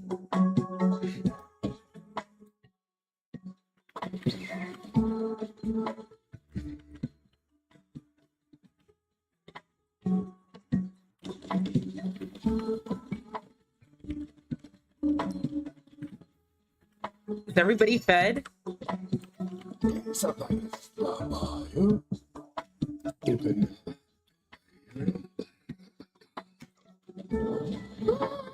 Oh.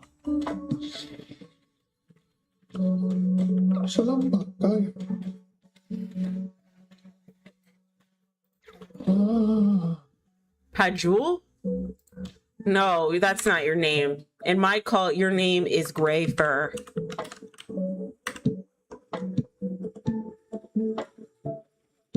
Musty Gray Fur. No, like before, like the whole name. Like, because he looks kind of musty, doesn't he? He looks dirty. So Musty Gray Fur. That's your name, okay? Accept. Look at you, little guy. All right, you're gonna go pray. Go pray. The more followers worshiping at your shrine, the faster they will fill up. If the shrine is full, they will stop worshiping until it's empty. Once you have collected divine inspiration, unlock new buildings for your cult through the shrine. Okay. Oh my god, I can get a little midsummer home. Like the little yellow. No, that wasn't in Midsummer. That was in oh god, what? Hereditary? Either Midsummer or Hereditary had the little yellow hut. I'm pretty sure it was Midsummer though. Where all those people got burned? Yeah. So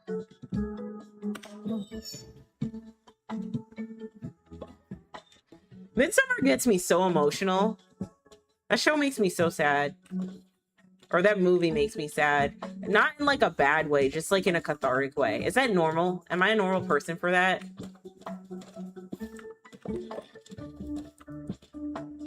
Okay, so.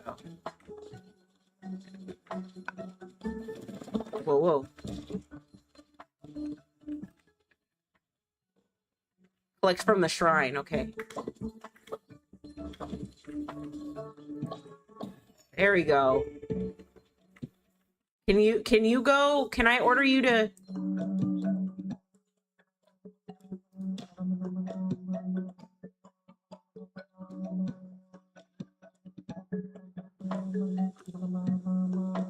Okay, I guess he needs to sleep.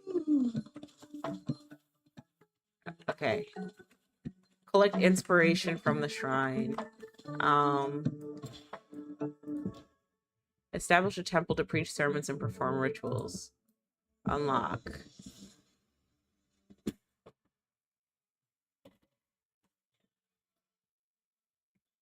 Sleeping bags, farm plot, sleeping bags, temple, farm plot. We do need sleeping bags. I gotta take care of my cult. I'm not gonna be a wacky cult leader.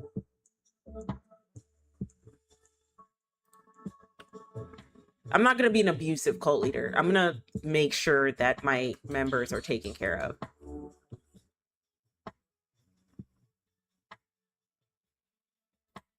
Okay. Oh, it requires 1 divine inspiration.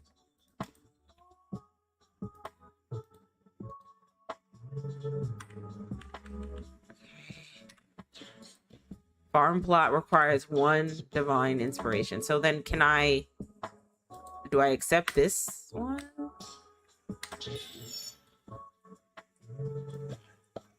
Okay. All right. Oh, I can build a temple now. All right, where do I want to build a temple? Oh my God. Let's put it here. No, I can't put it here. Okay, let's put it here.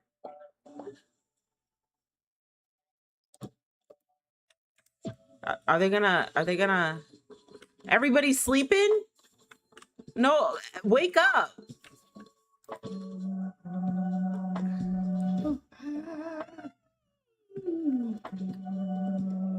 Work, go work.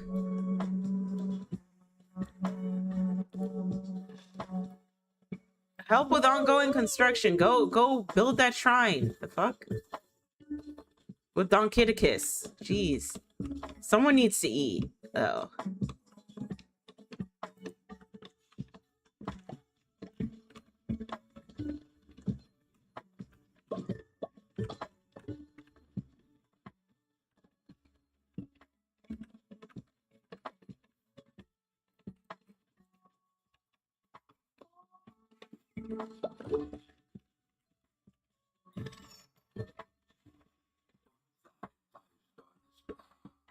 The temple is the center of your cult. From there, you will preach sermons to grow stronger and perform rituals to mold the fragile minds of your followers. Okay, cool. Do we burn people in the temple? Are we gonna be burning followers who disobey? If it falls too low, your followers will dissent against you and eventually leave. Okay. Whoa, whoa, whoa.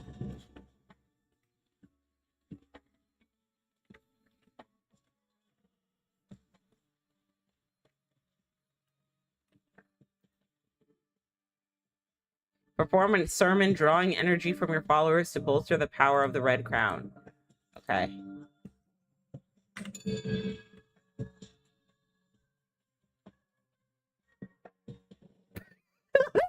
at their little arms out.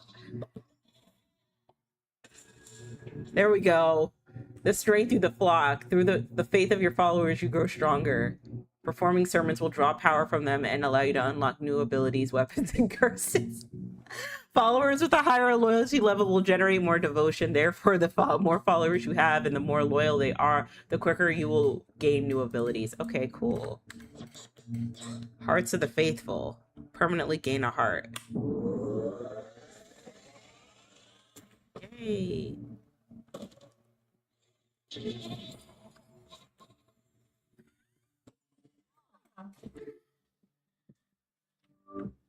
Perform a sermon, drawing energy. You have already preached a sermon today. All right, how's everybody feeling? Y'all feel good? If you are to guide your cult, you will need to declare doctrines so that they might obey you. Return to the lands of the old faith and seek out commandment stone fragments. With these, you will be able to declare new doctrines. Okay. Ooh. Okay. All right, hey, you go help. You go work. Enough. Go chop some trees down. Enough praise and worship right now. We got shit to do. Return to the lands of the old faith, okay?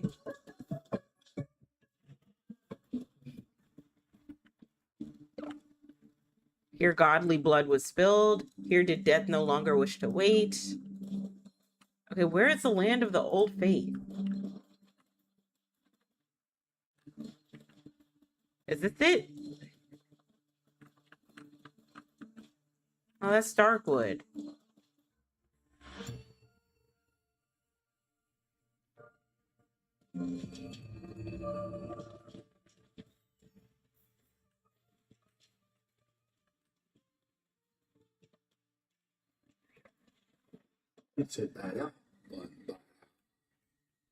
Okay, what's the good news?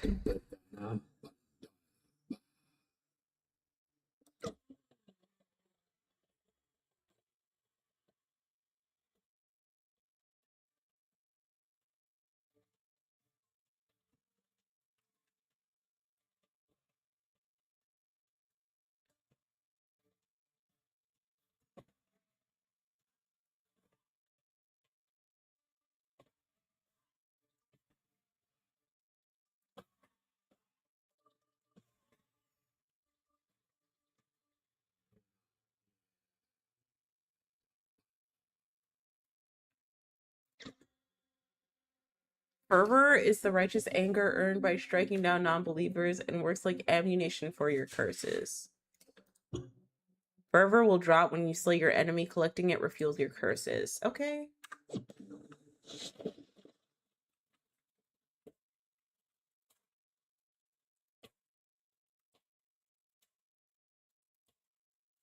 That feels nice to do. All right.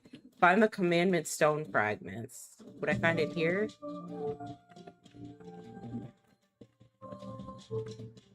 Is there a map? Is there a map? Where? How would I get to the map? So I can find the commandment stone fragments. Okay, let's go here. Oh no, what happened? Okay.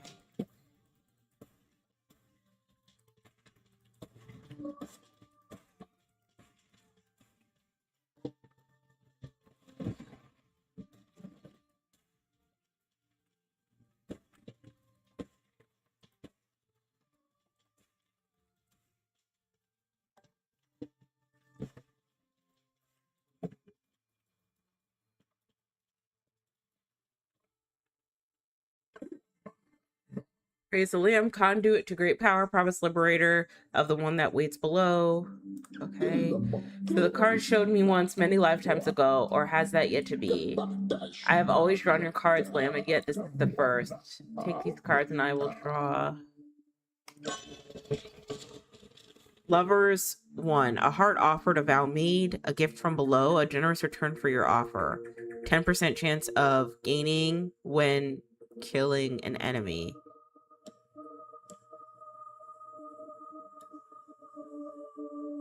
I don't know which one to choose.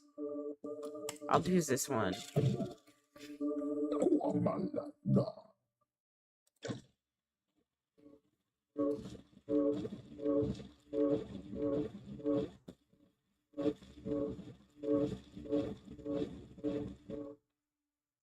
Okay, cool.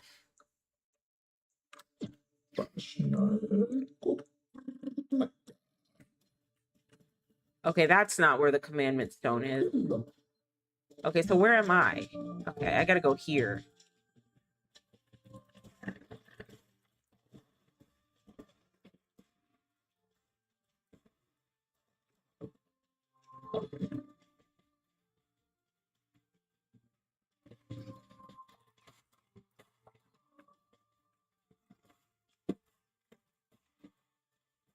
Oh, what is that?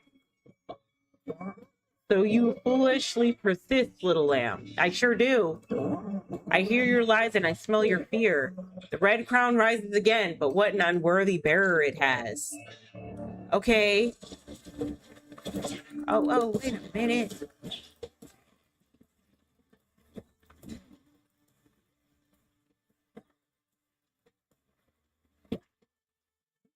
Whoa, I'm going the wrong way.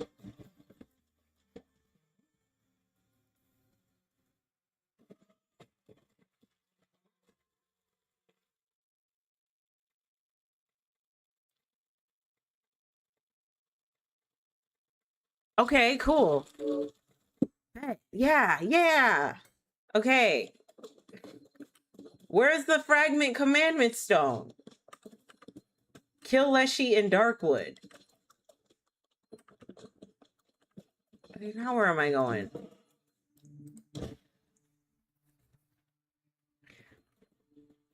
Who are you?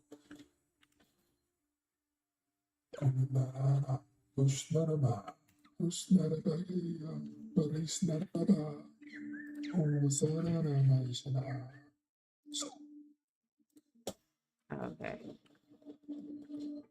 Okay, I don't want to do this. All right. I would like to leave.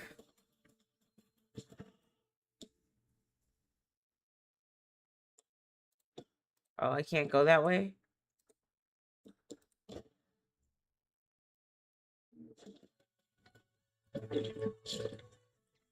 Oh, what is that back there? What's going on with that? My love took my heart to the sea, she took my heart to the sea. Okay.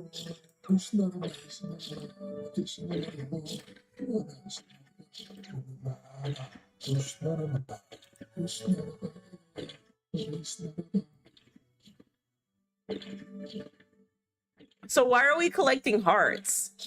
And why are these little hearts dancing? What's going on with these little guys? Oh my god. Why are they dancing? Okay, now what? Now what do I do?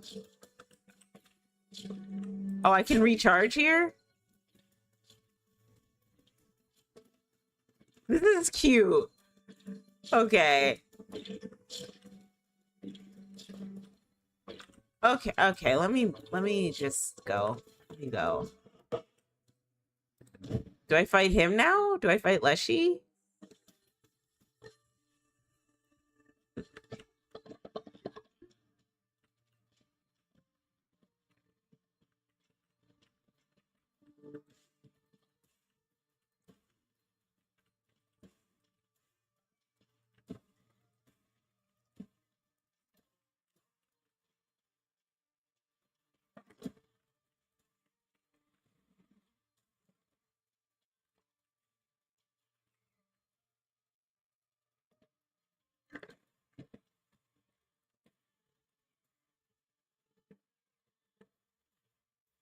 Ah! I am all powerful. I can feel it. Okay, I don't want to do this. I don't want to get cards. Okay.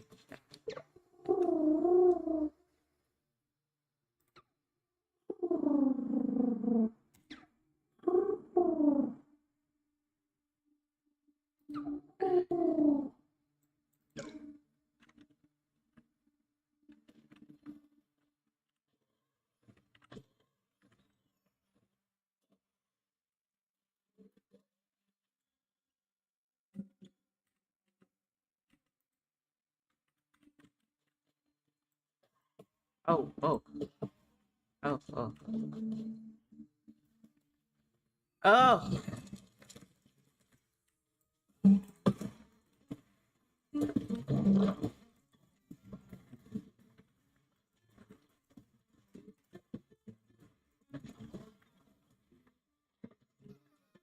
Huh. Come here, my child. There you go.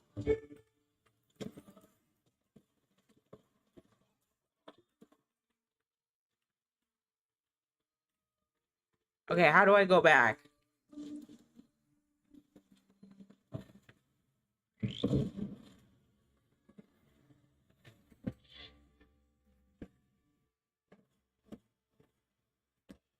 Cleanse the non-believers. I got some meat.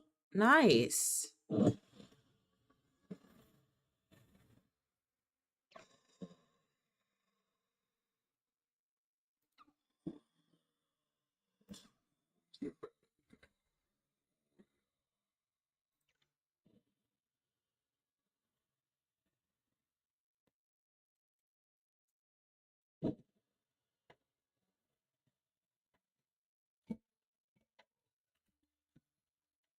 All right, guys, how are we doing? How are we doing? All right, where are the other guys? What are they doing? They're working? Good. Y'all need to be working, all right?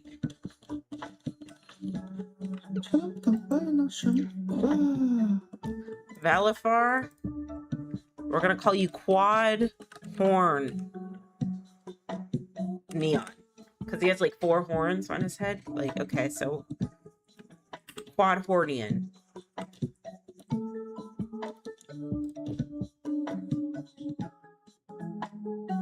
No, no, no. He can stay in his regular skin.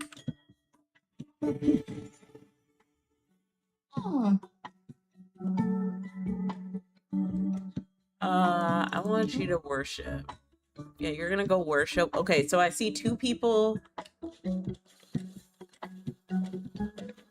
Okay, so 2 horns is over here. Okay, where's the wolf? Where's Musty Wolf?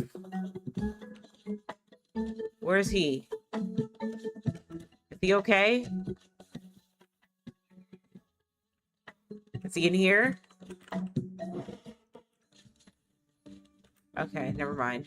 He's not in here. Oh, there he is. He's back there. Hey, hey, hey, you. I need you to...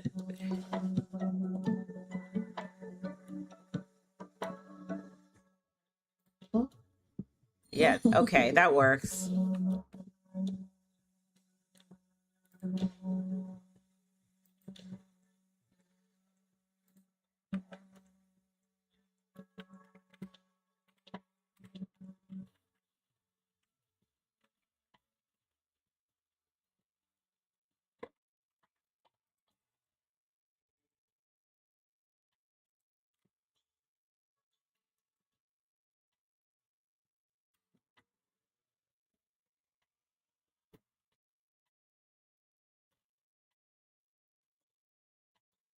Body pit? What are we gonna use body pits for?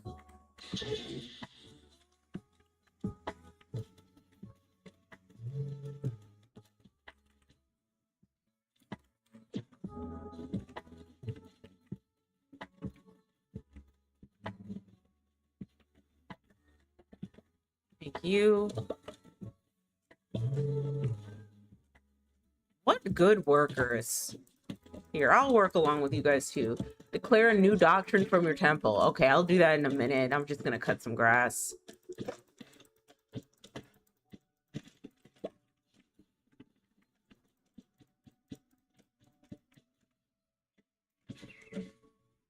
Cut down this big ass tree. That's gonna take forever. Here you go, help. All right, yeah, you just keep chopping that tree down. All right, I'm gonna do a sermon.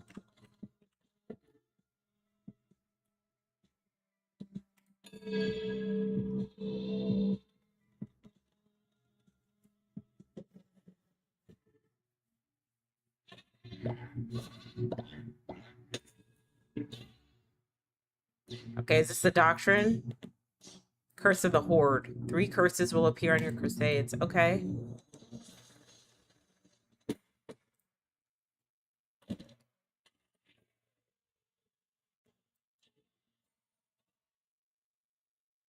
Yay! How was that? How did that go, guys? Did you like that sermon?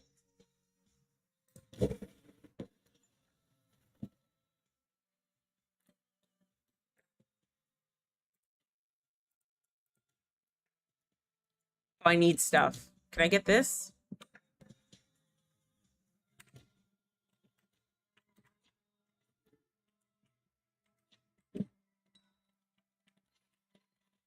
Oh, okay, so I have a little beard now. That's cute. That's a little moment.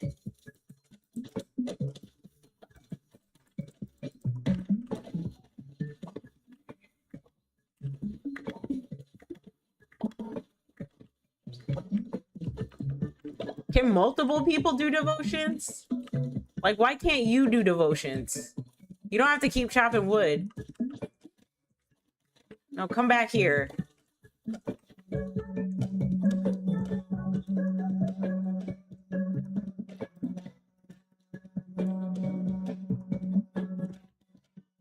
Is he hungry? How do I check in on my villagers to see if they're hungry?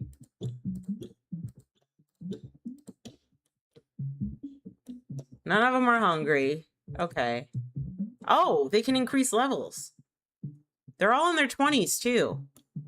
Okay. Nice. Another devotion. All right, kill Leshy and Darkwood. Okay.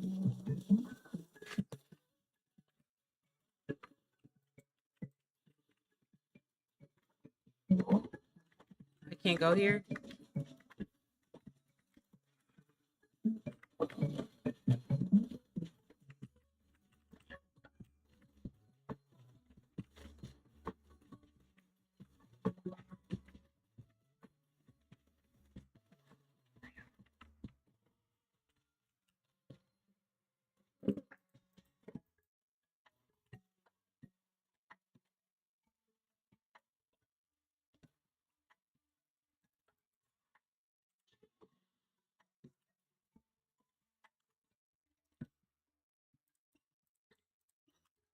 Can I make my sleeping bags?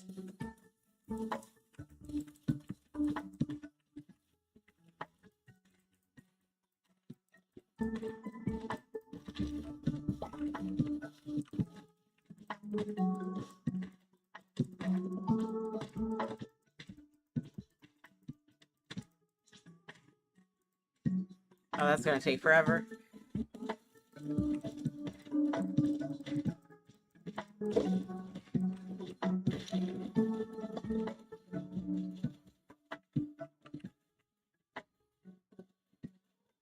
Okay, I can't go there. So what am I supposed to do? I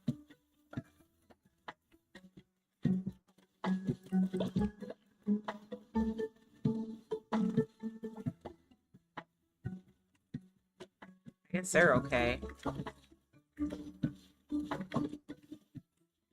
I guess I go back in here.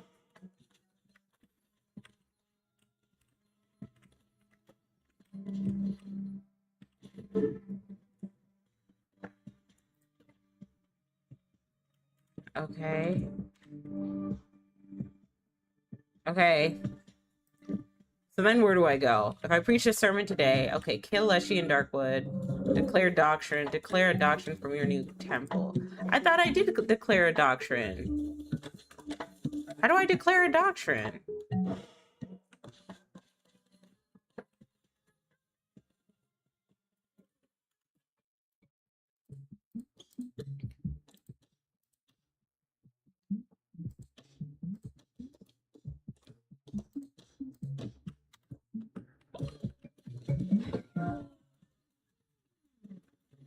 Why are we all going to sleep? We all sleeping now?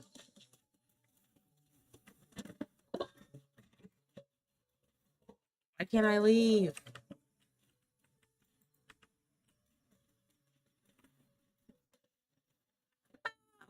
Why can I leave? Unsanitary conditions of your cult will cause your followers to become sick. Oh no, coronavirus.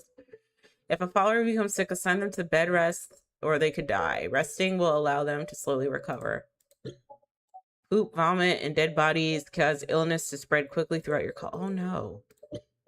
Cleaning messes and burying bodies will prevent the spread of illnesses. Okay.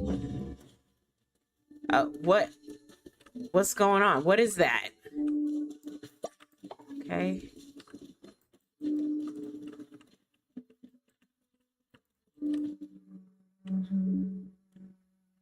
No. Everybody sleeps. The crown option has an explanation mark.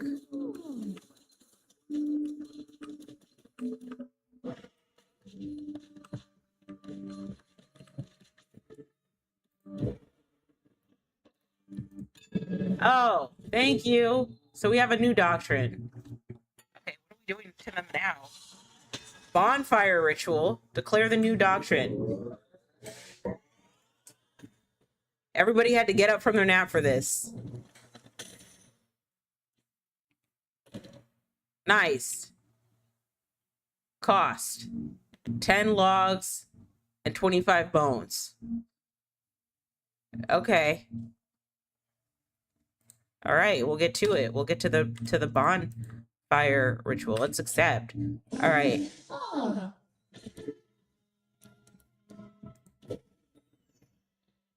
I want to change my costume up. I don't want the goat hat.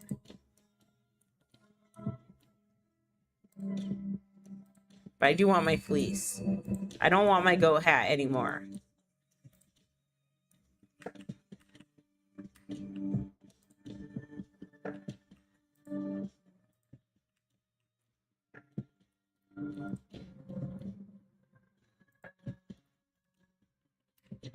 Okay, there we go.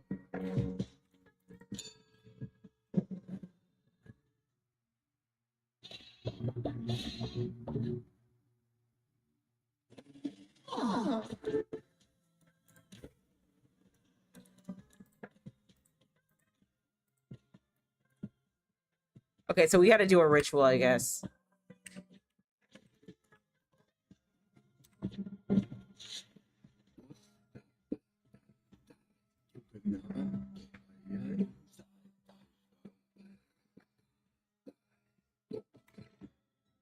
Perform rituals to the temple. These usually raise faith or help solve problems in the cult. Rituals are performed by using bones of your fallen enemies. After slaying a non-believer, desecrate their bodies to gather bones and use them to perform. What? Okay.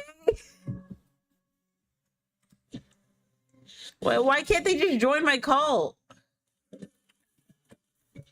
I gotta unalive people, like, for reals? Where are my devotions? Quadhornian? You know what? Go work. Go. What's going on? Great leader. The cult is growing by day. It is time you give it a name. Oh my god. What am I gonna name this cult?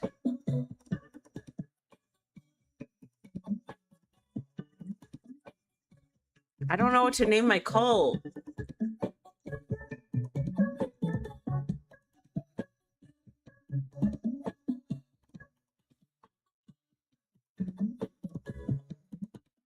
I don't know what to name my cult.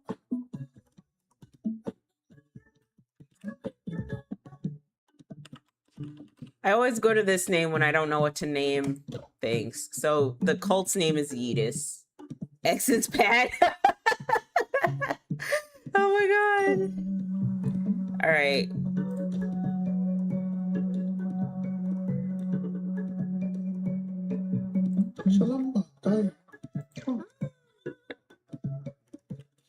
So what are you gonna go do?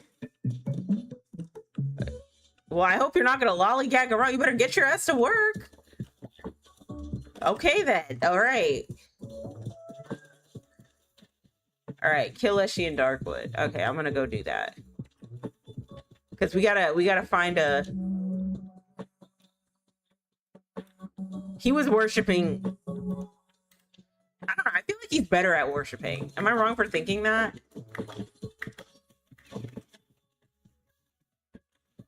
Okay, let's go do that. All right, I'll be back.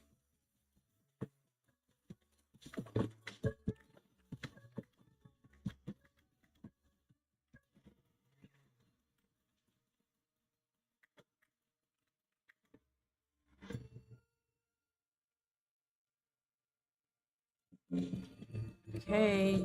Oh.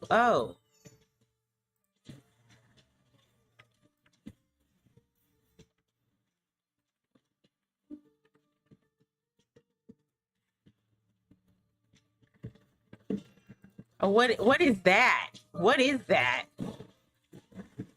Oh, I like that. That was fun. Okay, are we going in the right direction? I need to find Leshy and I need to... Okay, here we go. I need to kill Leshy, okay?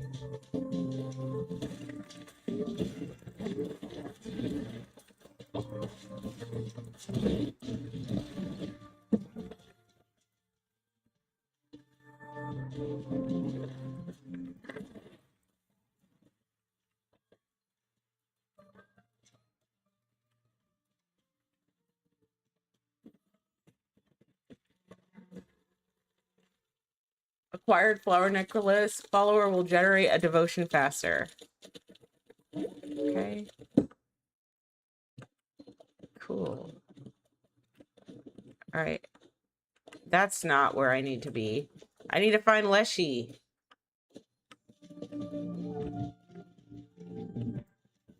Oh, whoa, whoa. Okay, let's go here.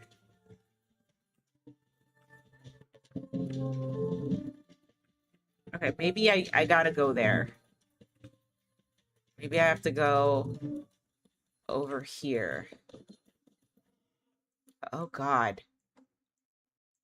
Where do I go? Okay, let's go here. Oh, what's wrong with you? Why are you so aggy? Why are you mad?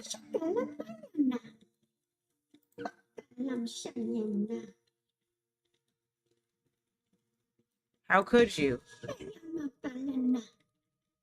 Maybe we should kidnap him? Okay. I should have let him join my cult. Oh well. That didn't work. I do need more members though. Oh, we're back here again?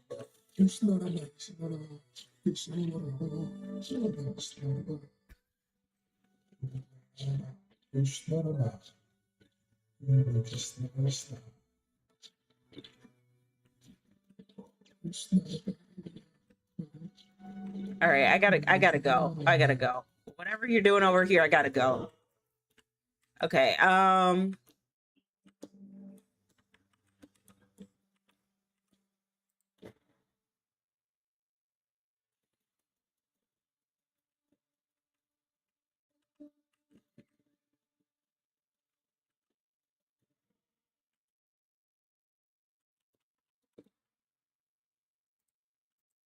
I go backwards? I can't go backwards? This is my destination?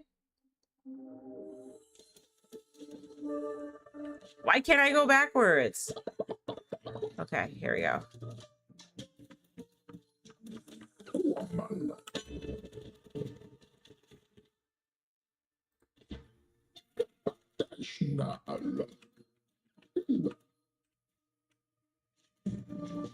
Uh,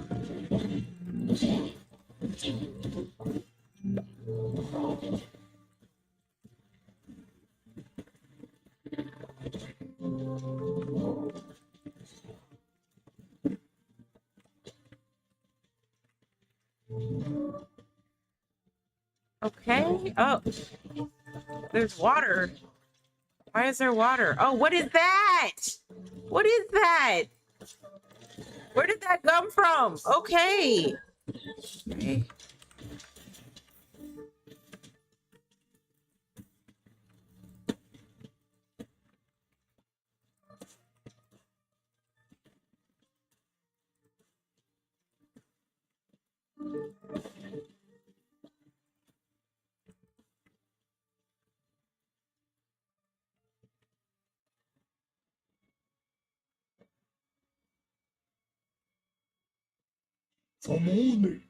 The red crown sits upon the brow of another. Okay.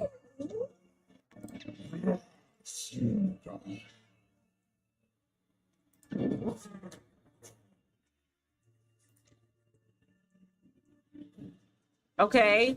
Oh, whoa, whoa, whoa, whoa, whoa, whoa.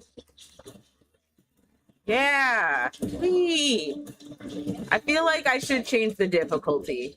This is too easy.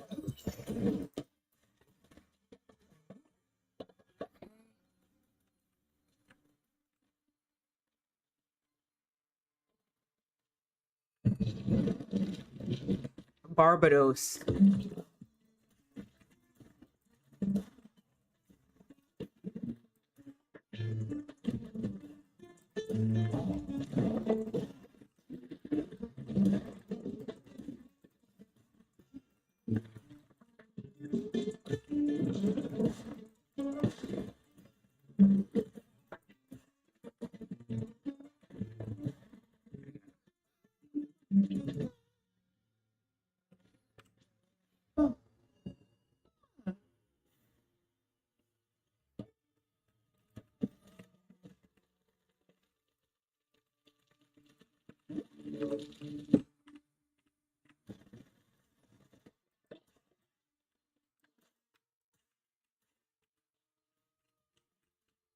Did we kill Eshi in Darkwood?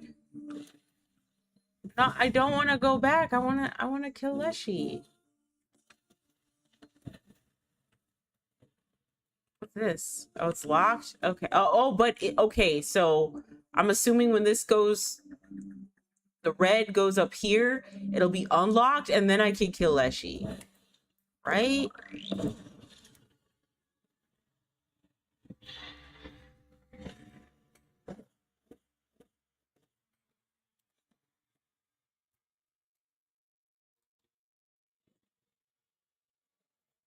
Now we're here. Now we're here. To my advantage, okay. Their faith is a resource. Spend it as you would for gold. For you can always regain their trust with a well-placed gesture of kind. Oh my god, that's effed up. Bend them to your will. I grant you the power to read their feeble minds. Follower command unlocked. Interact with followers to read their thoughts as well as see how hungry or tired they are. Okay.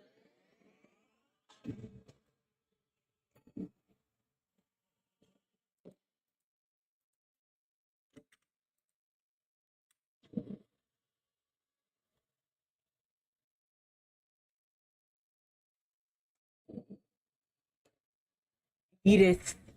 That looks so... God, that looks so official. All right. Hey, how are you doing? I'm gonna just keep his name as Barb. No, Big Barb. Big Barb. That's his name. Big Barb.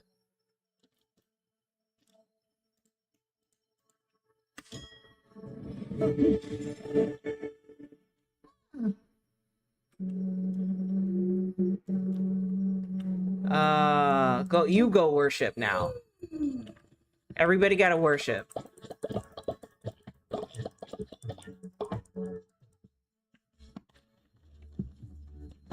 Donkey's worshiping. Donkeyticus is worshiping. Okay.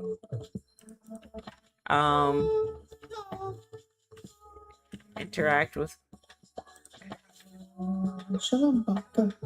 If we want to survive, we're going to need to start farming some food.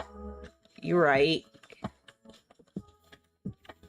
Okay. Yo, come back. Come back. Homeless. I need somewhere to sleep. Cult has a new member. Our cult grows in greatness. Good chat. I had a great conversation with a fellow cult member. Grateful convert. Thank you so much for converting me. All right. Okay. He seems loyal. I guess I can read their mind to determine who gotta be sacrificed.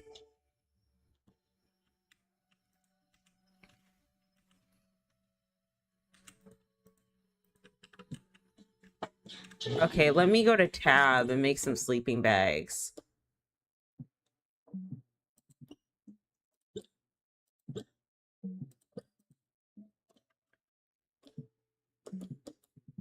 Fertilizer.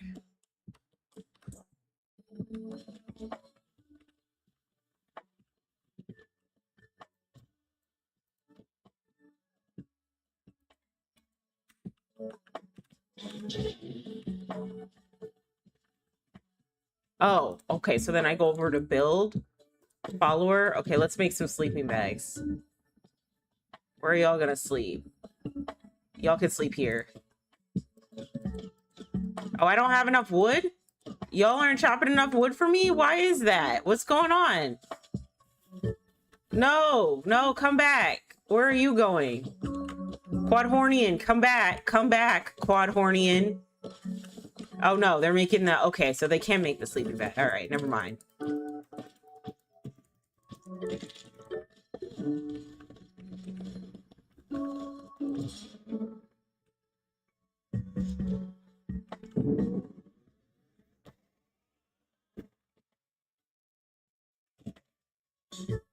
Okay, I guess I gotta start feeding people. So we're gonna make some berry soups.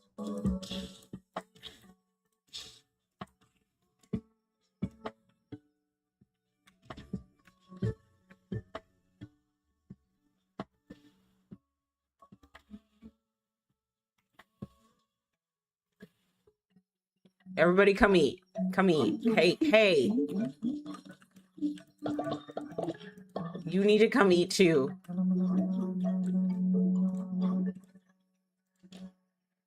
I need somewhere to sleep. The cult has a new building. Our glorious cult continues to grow. Oh, he's skeptical?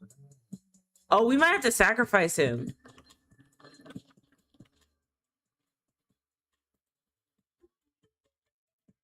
Okay, Don Kitticus lives here. Okay, that's fine.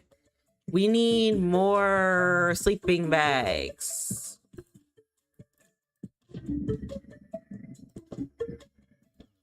Why can't?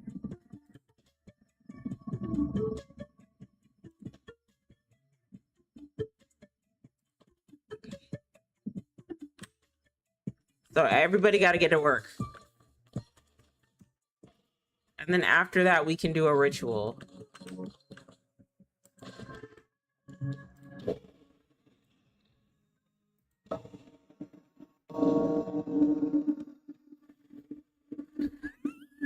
What? Okay.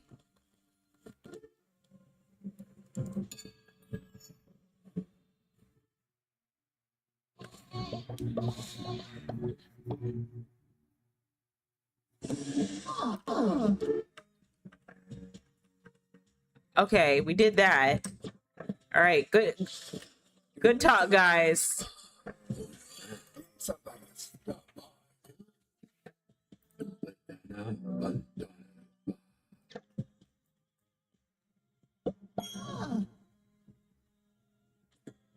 Increase your followers' loyalty to level them up, and they will reward you with a devotion and a commandment stone fragment. Okay. Each time your follower levels up, they will generate additional devotion. When at a sermon or worshiping at the shrine, be sure to cultivate their loyalty. Sure. To increase their loyalty, you can give a follower a blessing once a day when you interact with them. Yeah. You can also give them gifts, complete quests for them, and perform sermons and many other interactions. Okay. The more loyal followers you have, the stronger you'll become. Okay, sure, but like one of the followers I gotta like yeet off of here, right?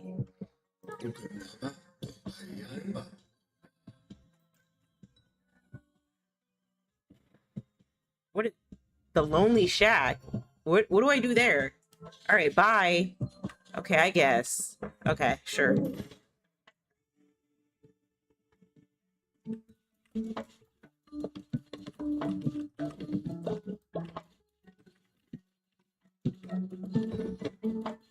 Okay, so everybody's fed.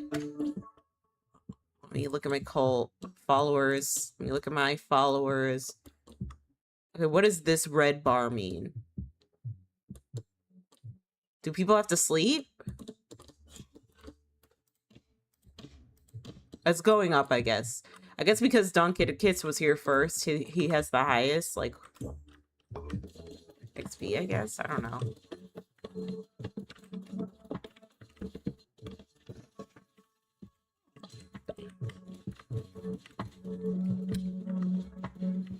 Okay. Utilize the lands, unlock farm plots using divine inspiration, build a farm plot, plant crops, water crops. Okay, cool. But for right now, I think I'm gonna end things here. It's getting late, so I saved. So now I can quit. Wait. F back. I want to make sure I saved. I did save. All right, quit. Accept. Yeah, okay. So I'm gonna end things here, guys. Thank you so much for tuning in to my stream. I'm gonna make it here again on Friday, and I don't know, probably game more. I like Cult of the Lamb. It's cute. It's cute. It's a different type of gameplay, but it is cute. I like that it gives me options to do things. So yeah, I'll probably play Cult of the Lamb again this Friday, and then we're gonna try and make it to Reddit Story Sundays this time. I know I've been a little bit inconsistent, but we're going to get back into it. Okay. Thank you guys so much for attending my stream. I will see you on Friday and again on Sunday. I hope you guys have a wonderful rest of your week. Take care. And I love you guys. Bye.